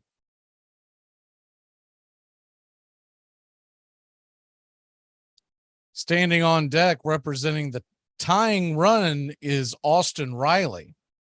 So Olson can find a way to get on. The 2-2. Slider below the knees. Piss poor call by home plate umpire Stu Shorewater. Rings him up for strike 3. That was a bad call. He did not go around, so that was not the call. If they would have said he would have went around, I would have seen it, but That was about 2 to 3 inches below the knees. So that'll bring Austin Riley to the plate. The first pitch to Riley is swung on and fouled back out of play. 100-mile-an-hour fastball just gets out of play over the Mets dugout. It's 0-1.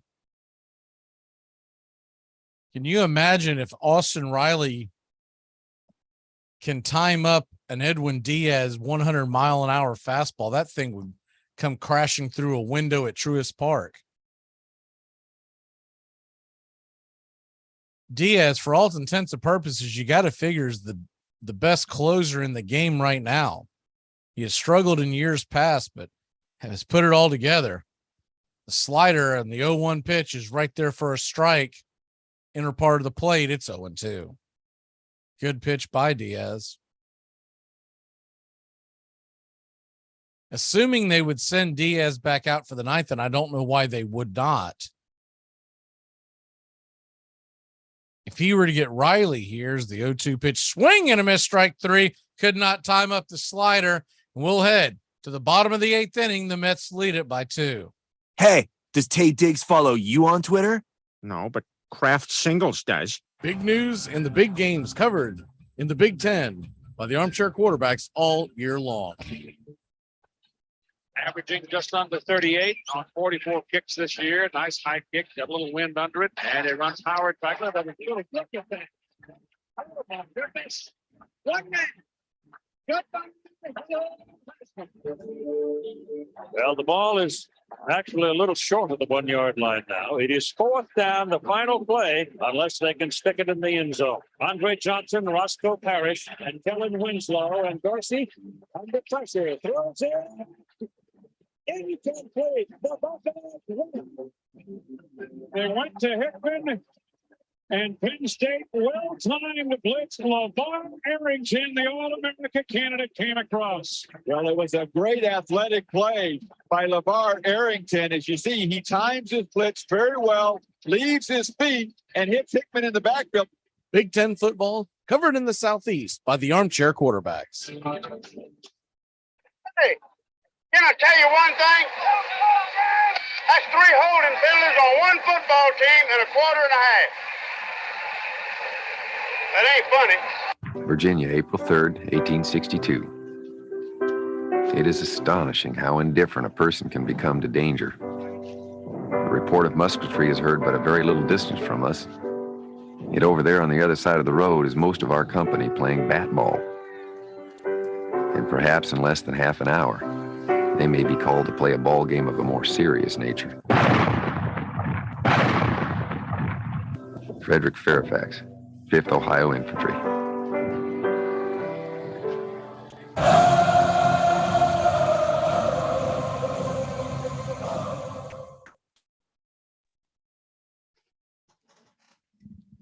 Welcome back to Braves Country Baseball. The Atlanta Braves trail 6-4. Coming on to try to keep that score right there is Jackson Stevens, the big right-hander.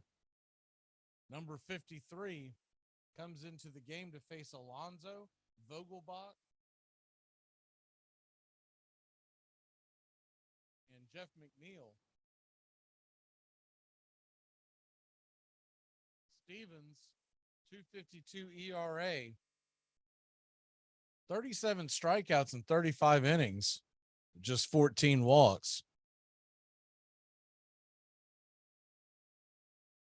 As we are getting set, and don't know what the delay is, but we are ready for the first pitch of the bottom of the 8th inning. Pete Alonso has been a hard out. He's 2 for 3 with the home run.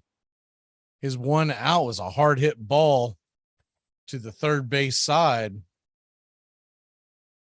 And the first pitch to Alonso is a comebacker up the mound, and Arcia is going to scoop it just past the pitcher's mound, fires it over to first, and there's one away.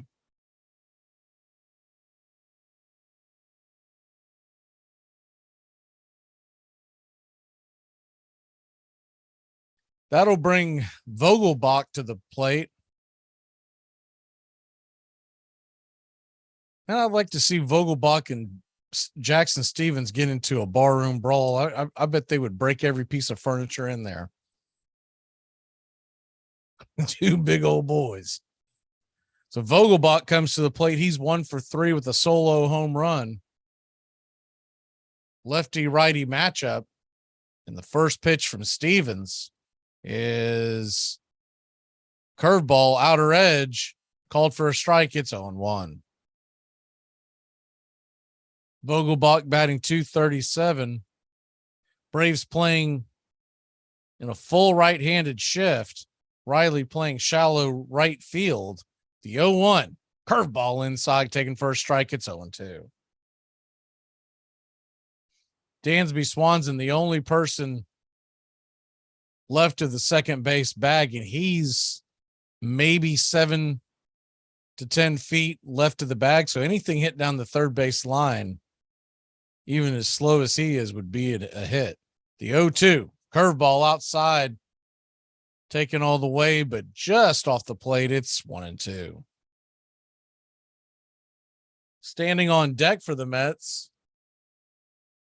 the left-handed Jeff McNeil. The 1-2 curveball just below the knees. Good eye by Vogelbach. That was a good pitch by Stevens, but a pitcher's pitch. And it's 2-2. Don't think Atlanta wants to see Tyler Naquin come to the plate again. He would be in the hole right now. The 2-2 swung on and just got a piece of it to stay alive. Knocks it foul towards the first base dugout. We'll do it again at 2-2. Mets jumped out to an early 5-0 lead at the end of 3. Braves climbed back in it. A 2-run home run by Acuna made it 5-3. Mets added on a run in the 6th. The Braves returned the favor in the 7th, and that's where we stand, 6-4. The 2-2 on the way, swung on and roasted into center field. It'll get down for a single. Vogelbach waddles to first base. You got to figure they're going to pinch hit for him, I would think, at this point in the ball game. The designated hitter, you could put just about anyone there to take his spot.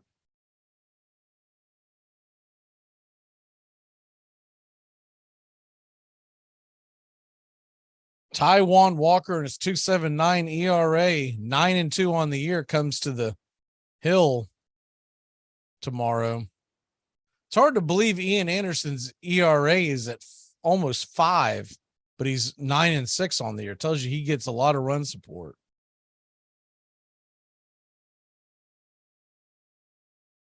And the first pitch to McNeil is a fastball inside, roasted down the line, but foul. It's 0-1.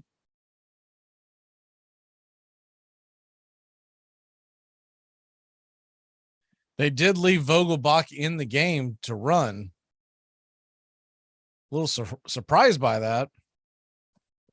But maybe Buck Showalter's thinking this game were to get tied or whatnot, he wants to have other options. The 0-1 delivery to McNeil, swung on and fouled back out of play. It's 0-2.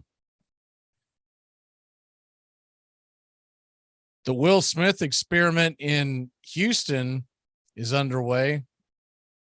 I notice they have put him into the game. And it looks like he's pitching a clean inning. Of course he is.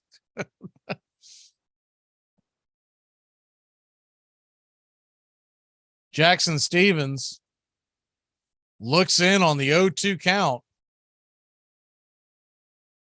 And here's the pitch. Fastball way outside and high. It's 1-2. Yeah, it looks like Will Smith pitched a clean inning. Houston has a 6-0 lead in the 7th, so they didn't put him in a high leverage situation.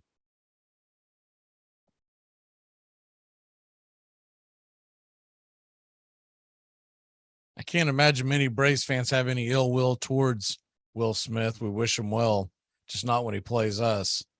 The 1-2 pitch from Stevens is way outside off the plate. It's 2-2.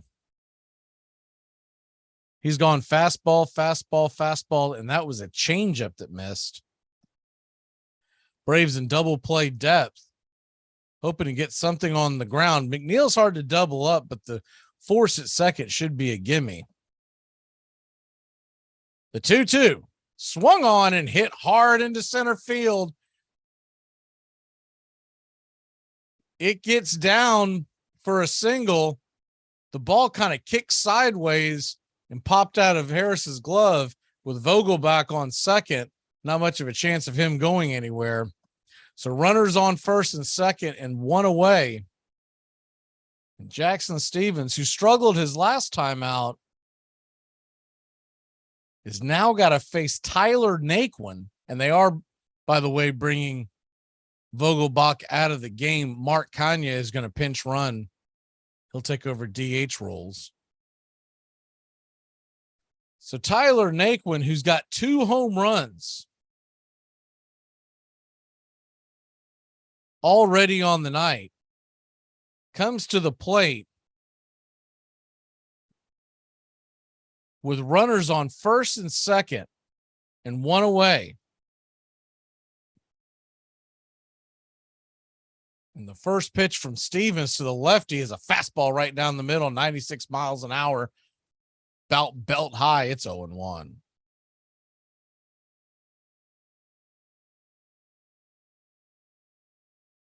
Oh, I did not know that, Maverick. I didn't know that he had given up a home run his first time. That's interesting.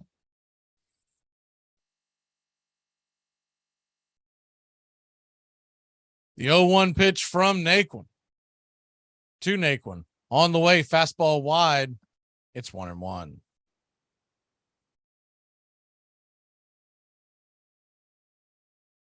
Stevens being left out there to twist in the wind. Doesn't look like there's a whole lot of reason to pull him, though he's struggling here. They hope he can get out of this and they can save the arms for the rest of the weekend. The 1-1 swung on and hit high, not very deep into left field. Underneath it is Eddie Rosario. He'll make the play, and there's 2 away. That swing was very reminiscent to the one that left the building. His second home run, it did not look like he got all of it, but man, did that ball fly off his bat. Mets, by the way, after this 5-game series against the Braves, they've got themselves an easy 3-game set at home against the Reds. They then will have to play the Phillies. And I believe believe they play the Phillies 6 times in 9 days or 6 times in 10 days, somewhere in that neighborhood. The first pitch to Guillorme, the number 8 hitter, is taken for a ball low, curveball well below the knees, down near the ankles, over the plate. It's 1-0. Of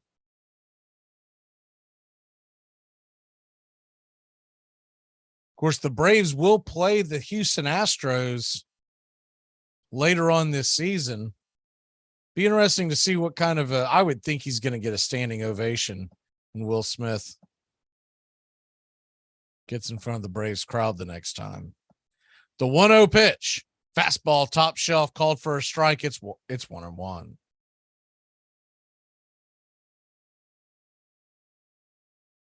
Rosario, Darnold, and Ozuna are due up in the Atlanta 9th inning.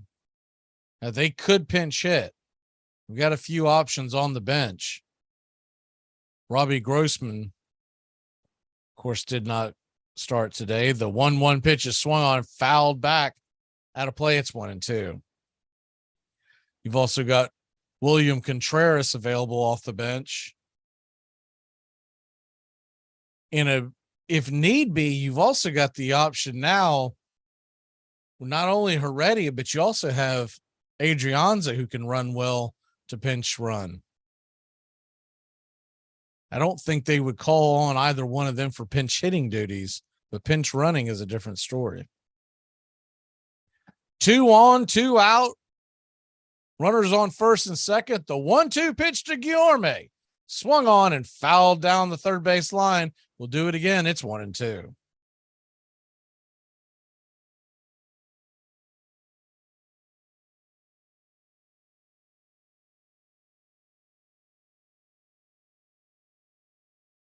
Yeah, we might see a mixed bag.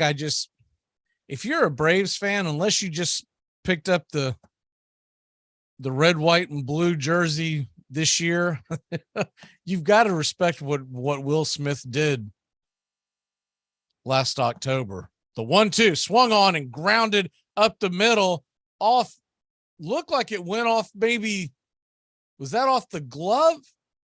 No, I guess it just hopped off the mound right to Arcia. Arcia flips it over to first, and that'll end the inning. So Jackson Stevens with the shaky 8th inning, but he gets out of it. We'll head to the top of the 9th. Let's get some runs, boys. It's 6-4. All right, those first two were high and tight. So what do you think the next one's going to be? Either low and away or in my ear. He's not going to want to load the bases. So look for low and away. But watch out for in your ear. I'm Amy Lawrence, and I'm up late, always, after hours, hanging out with you on CBS Sports Radio. Check it out, 2 a.m. Eastern, 11 p.m. Pacific. This portion of the show is being brought to you by Honest Ed's Used Cars, where every car we sell is backed by an ironclad guarantee that is so complete and comprehensive that we really don't see any need to put it in writing. And remember Honest Ed's motto, if any used car dealer anywhere in the country says he can sell you the same car cheaper than we will, then he's even a bigger liar than I am. And remember, if you'd like to learn one of life's most valuable secrets, just send $20 to the announcer in care of this station. Armchair.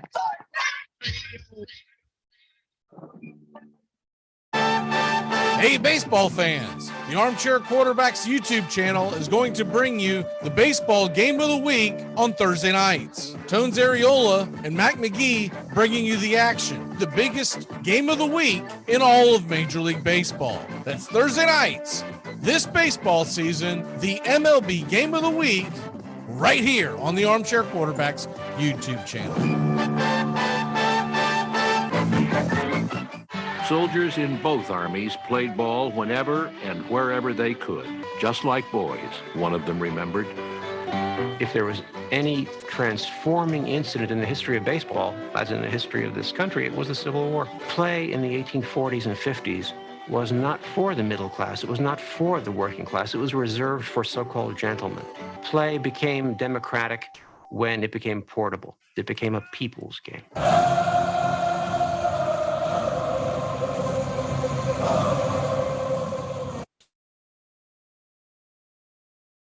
Welcome back to Braves Country Baseball. Edwin Diaz evidently has never recorded a 2-inning save in his career. Now, I know was it about a week ago he had a 4-inning save? A 4-out save? Not 4-inning save. Wouldn't that be something? So what toll this might take on him, who knows? The first pitch by Diaz is 99 miles an hour, top shelf for a strike. It's 0-1. So far, it hasn't put much of a strain on him. My word. I would think more about what it would do to him going forward. The 0-1 pitch is swung on and missed 100 miles an hour, blows right by Pat Rosario. It's 0-2. Rosario looks just outmatched in this at bat. Good thing is the Braves hitters swung on and dinks one into right field, right center field. Rosario takes a wide turn. He'll put on the brakes. And there's one on with nobody out.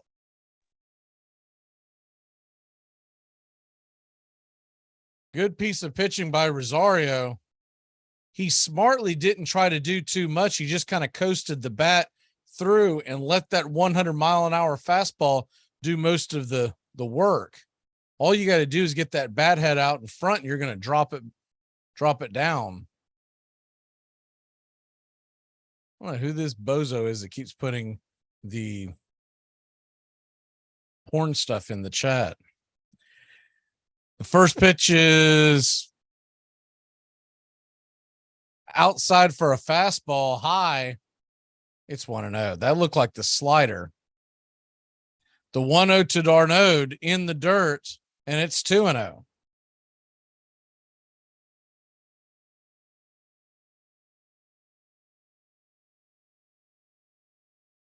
I know how well d'Arnaud hits against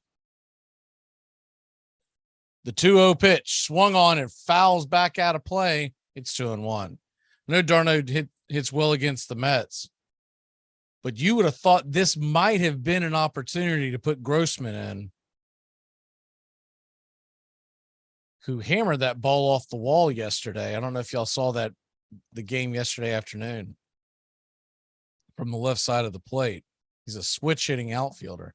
The 2-1 swung on and just got a piece of it. Baltimore chopper, but foul.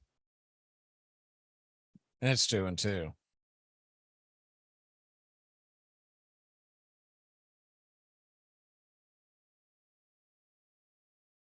So you got a 2-2 count on d'Arnaud, 18 pitches. The 2-2 swung on and hit hard, high, but not very deep into right field. Rosario scampers back to first. He almost got doubled up.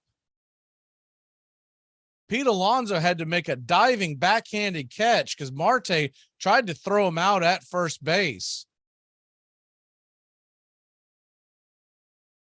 The throw pulled him off the back, so he wouldn't have been out regardless. That ball almost went to the dugout. That'll bring Marcell Ozuna to the plate. Ozuna 1 for 3, a single in the third, 19 home runs on the year. And the first pitch is swung on and misses the slider by a lot. It's 0-1. Marcell did not get cheated on that swing. He was foot planted and pointing towards left field, and the slider was heading towards right field. The 0-1 pitch swung on and missed. Marcell is not going to pick up that slider. It's 0-2. Standing on deck is Arcia. If anybody can get on with Rosario, it'll be Michael Harris, and then the top of the order would flip over.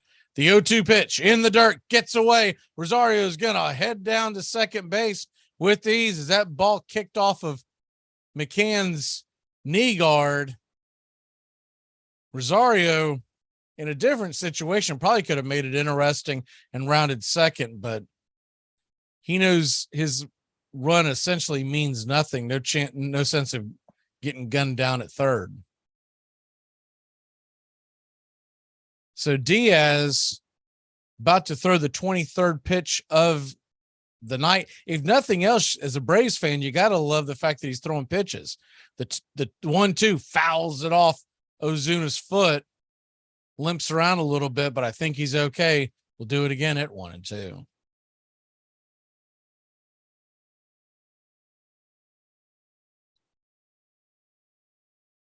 Wouldn't that be something if the birthday boy ends up being the hero as he stands on deck?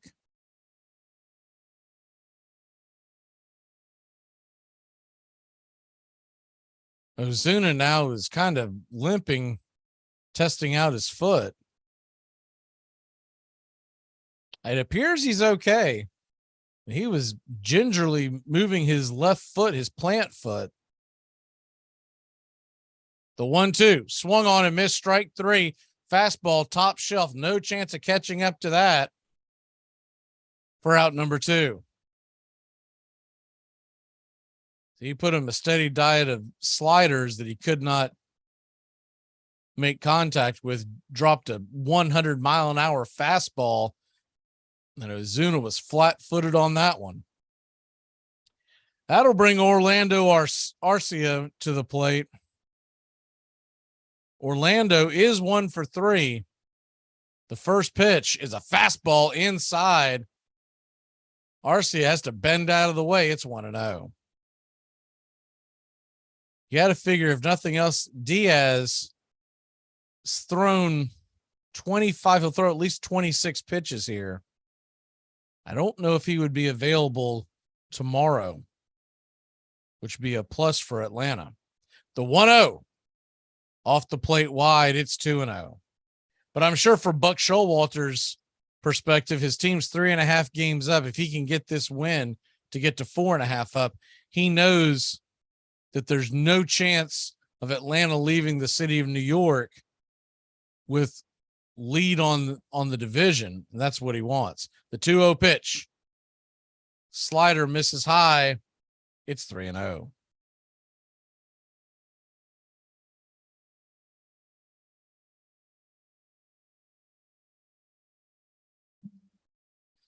So you got a 3-0 count on Orlando Arcia. Michael Harris stands on deck. The 3-0 pitch. And it's a excuse me swing that is a comebacker just past the mound. Diaz gets it. He'll pick it up, jogs over to first, and ends the game. Arcia lost his balance when he had the excuse me swing. And a little bit of luck sometimes is what you need in baseball, because he had him on the ropes, but that'll end the game. When it's all said and done, it came down to the fact that the Braves did not get good pitching tonight from their starting pitcher, Kyle Wright, and Cookie Carrasco did just enough to get the W. We'll be back tomorrow night, 7:10 first pitch, Ian Anderson versus Taijuan Walker, and most likely Edwin Diaz unavailable. Mets hold on and win it 6-4. Thanks for listening to Braves Country Baseball. Have a great night, y'all.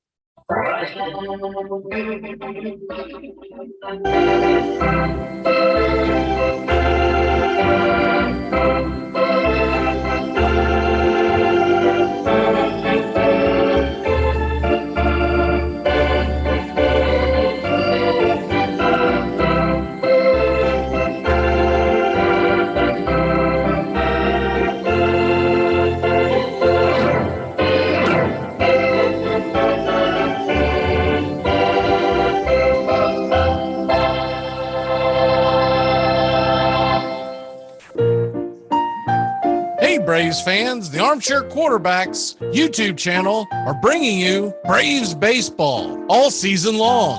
Hi, I'm Mac McGee, and I'll be bringing you Braves baseball play-by-play for the Braves fans out there, for all of Braves country. So pull up an armchair and join us for Braves Country Baseball, first pitch to last pitch, Tuesday and Friday nights, right here on the Armchair Quarterbacks YouTube channel. This portion of the show is being brought to you by The Best Things in Life, which are still free with minimum purchase at participating dealers.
The outlook wasn't brilliant for the Mudville Nine that day. The score stood 4-2 with but one inning more to play. And then when Cooney died at first and Barrows did the same, a pale-like silence fell upon the patrons of the game. A straggling few got up to go in deep despair. The rest clung to hope which springs eternal in the human breast. They thought, if only Casey could but get a whack at that, we'd put up even money now with Casey at the bat. But Flynn proceeded, as did Jimmy Blake, and the former was a hoodoo, while the latter was a cake. So upon that stricken multitude, grim melancholy sat, for there seemed but little chance of Casey getting to the bat. But Flynn let drive a single to the wonderment of all, and Blake, the much despised, tore the cover off the ball. And when the dust had lifted and men saw what had occurred, there was Jimmy safe at second and Flynn a hugging third. Then from 5,000 throats and more, there rose a lusty yell. It rumbled through the valley. It rattled in the dell. It pounded on the mountain and recoiled upon the flat. For Casey, mighty Casey, was advancing to the bat. There was ease in Casey's manner as he stepped into his place. There was pride in Casey's bearing, and a smile lit Casey's face. And when responding to the cheers, he lightly doffed his hat. No stranger in the crowd could doubt 'twas Casey at the bat. 10,000 eyes were on him as he rubbed his hands with dirt. 5,000 tongues applauded when he wiped them on his shirt. Then while the writhing pitcher ground the ball into his hip, defiance flashed in Casey's eyes. A sneer curled Casey's lip. And now the leather-covered sphere came hurtling through the air, and Casey stood a-watching it in haughty grandeur there. Close by the sturdy batsman, the ball unheeded sped. That ain't my style, said Casey. Strike one, the umpire said. From the benches black with people, there went up a muffled roar, like the beating of the storm waves on a stern and distant shore. Kill him! Kill the umpire! Shouted someone on the stand, and it's likely they'd have killed him had not Casey raised his hand. With a smile of Christian charity, great Casey's visage shone. He stilled the rising tumult. He bade the game go on. He signaled to the pitcher, and once the dun sphere flew, but Casey still ignored it, and the umpire said strike two. Fraud, cried the maddened thousands, and echo answered fraud. But one scornful look from Casey, and the audience was awed. They saw his face grow stern, and cold they saw his muscles strain, and they knew that Casey wouldn't let that ball go by again. The sneer is gone from Casey's lip. His teeth are clenched in hate. He pounds with cruel violence his bat upon the plate. And now the pitcher holds the ball, and now he lets it go. And now the air is shattered by the force of Casey's blow. And somewhere in the favored land, the sun is shining bright. The band is playing somewhere, and somewhere hearts are light. And somewhere men are laughing, and somewhere children shout. But there is no joy in Mudville. Mighty Casey has struck out. We're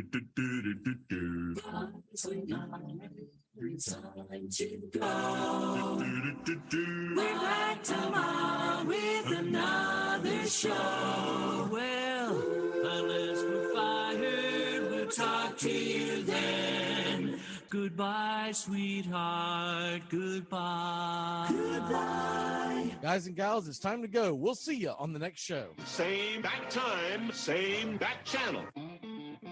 Thanks for listening to the Armchair Quarterbacks on these CBS Sports affiliates and catching the show on YouTube Live. The Armchair Quarterbacks bring you Braves Country Baseball every Tuesday and Friday night, play-by-play with Mac McGee. Find Armchair Quarterbacks on YouTube Live today. Please subscribe and share and take us everywhere you go. The Armchair Quarterbacks, your first choice for Southern sports talk, live from the First Coast.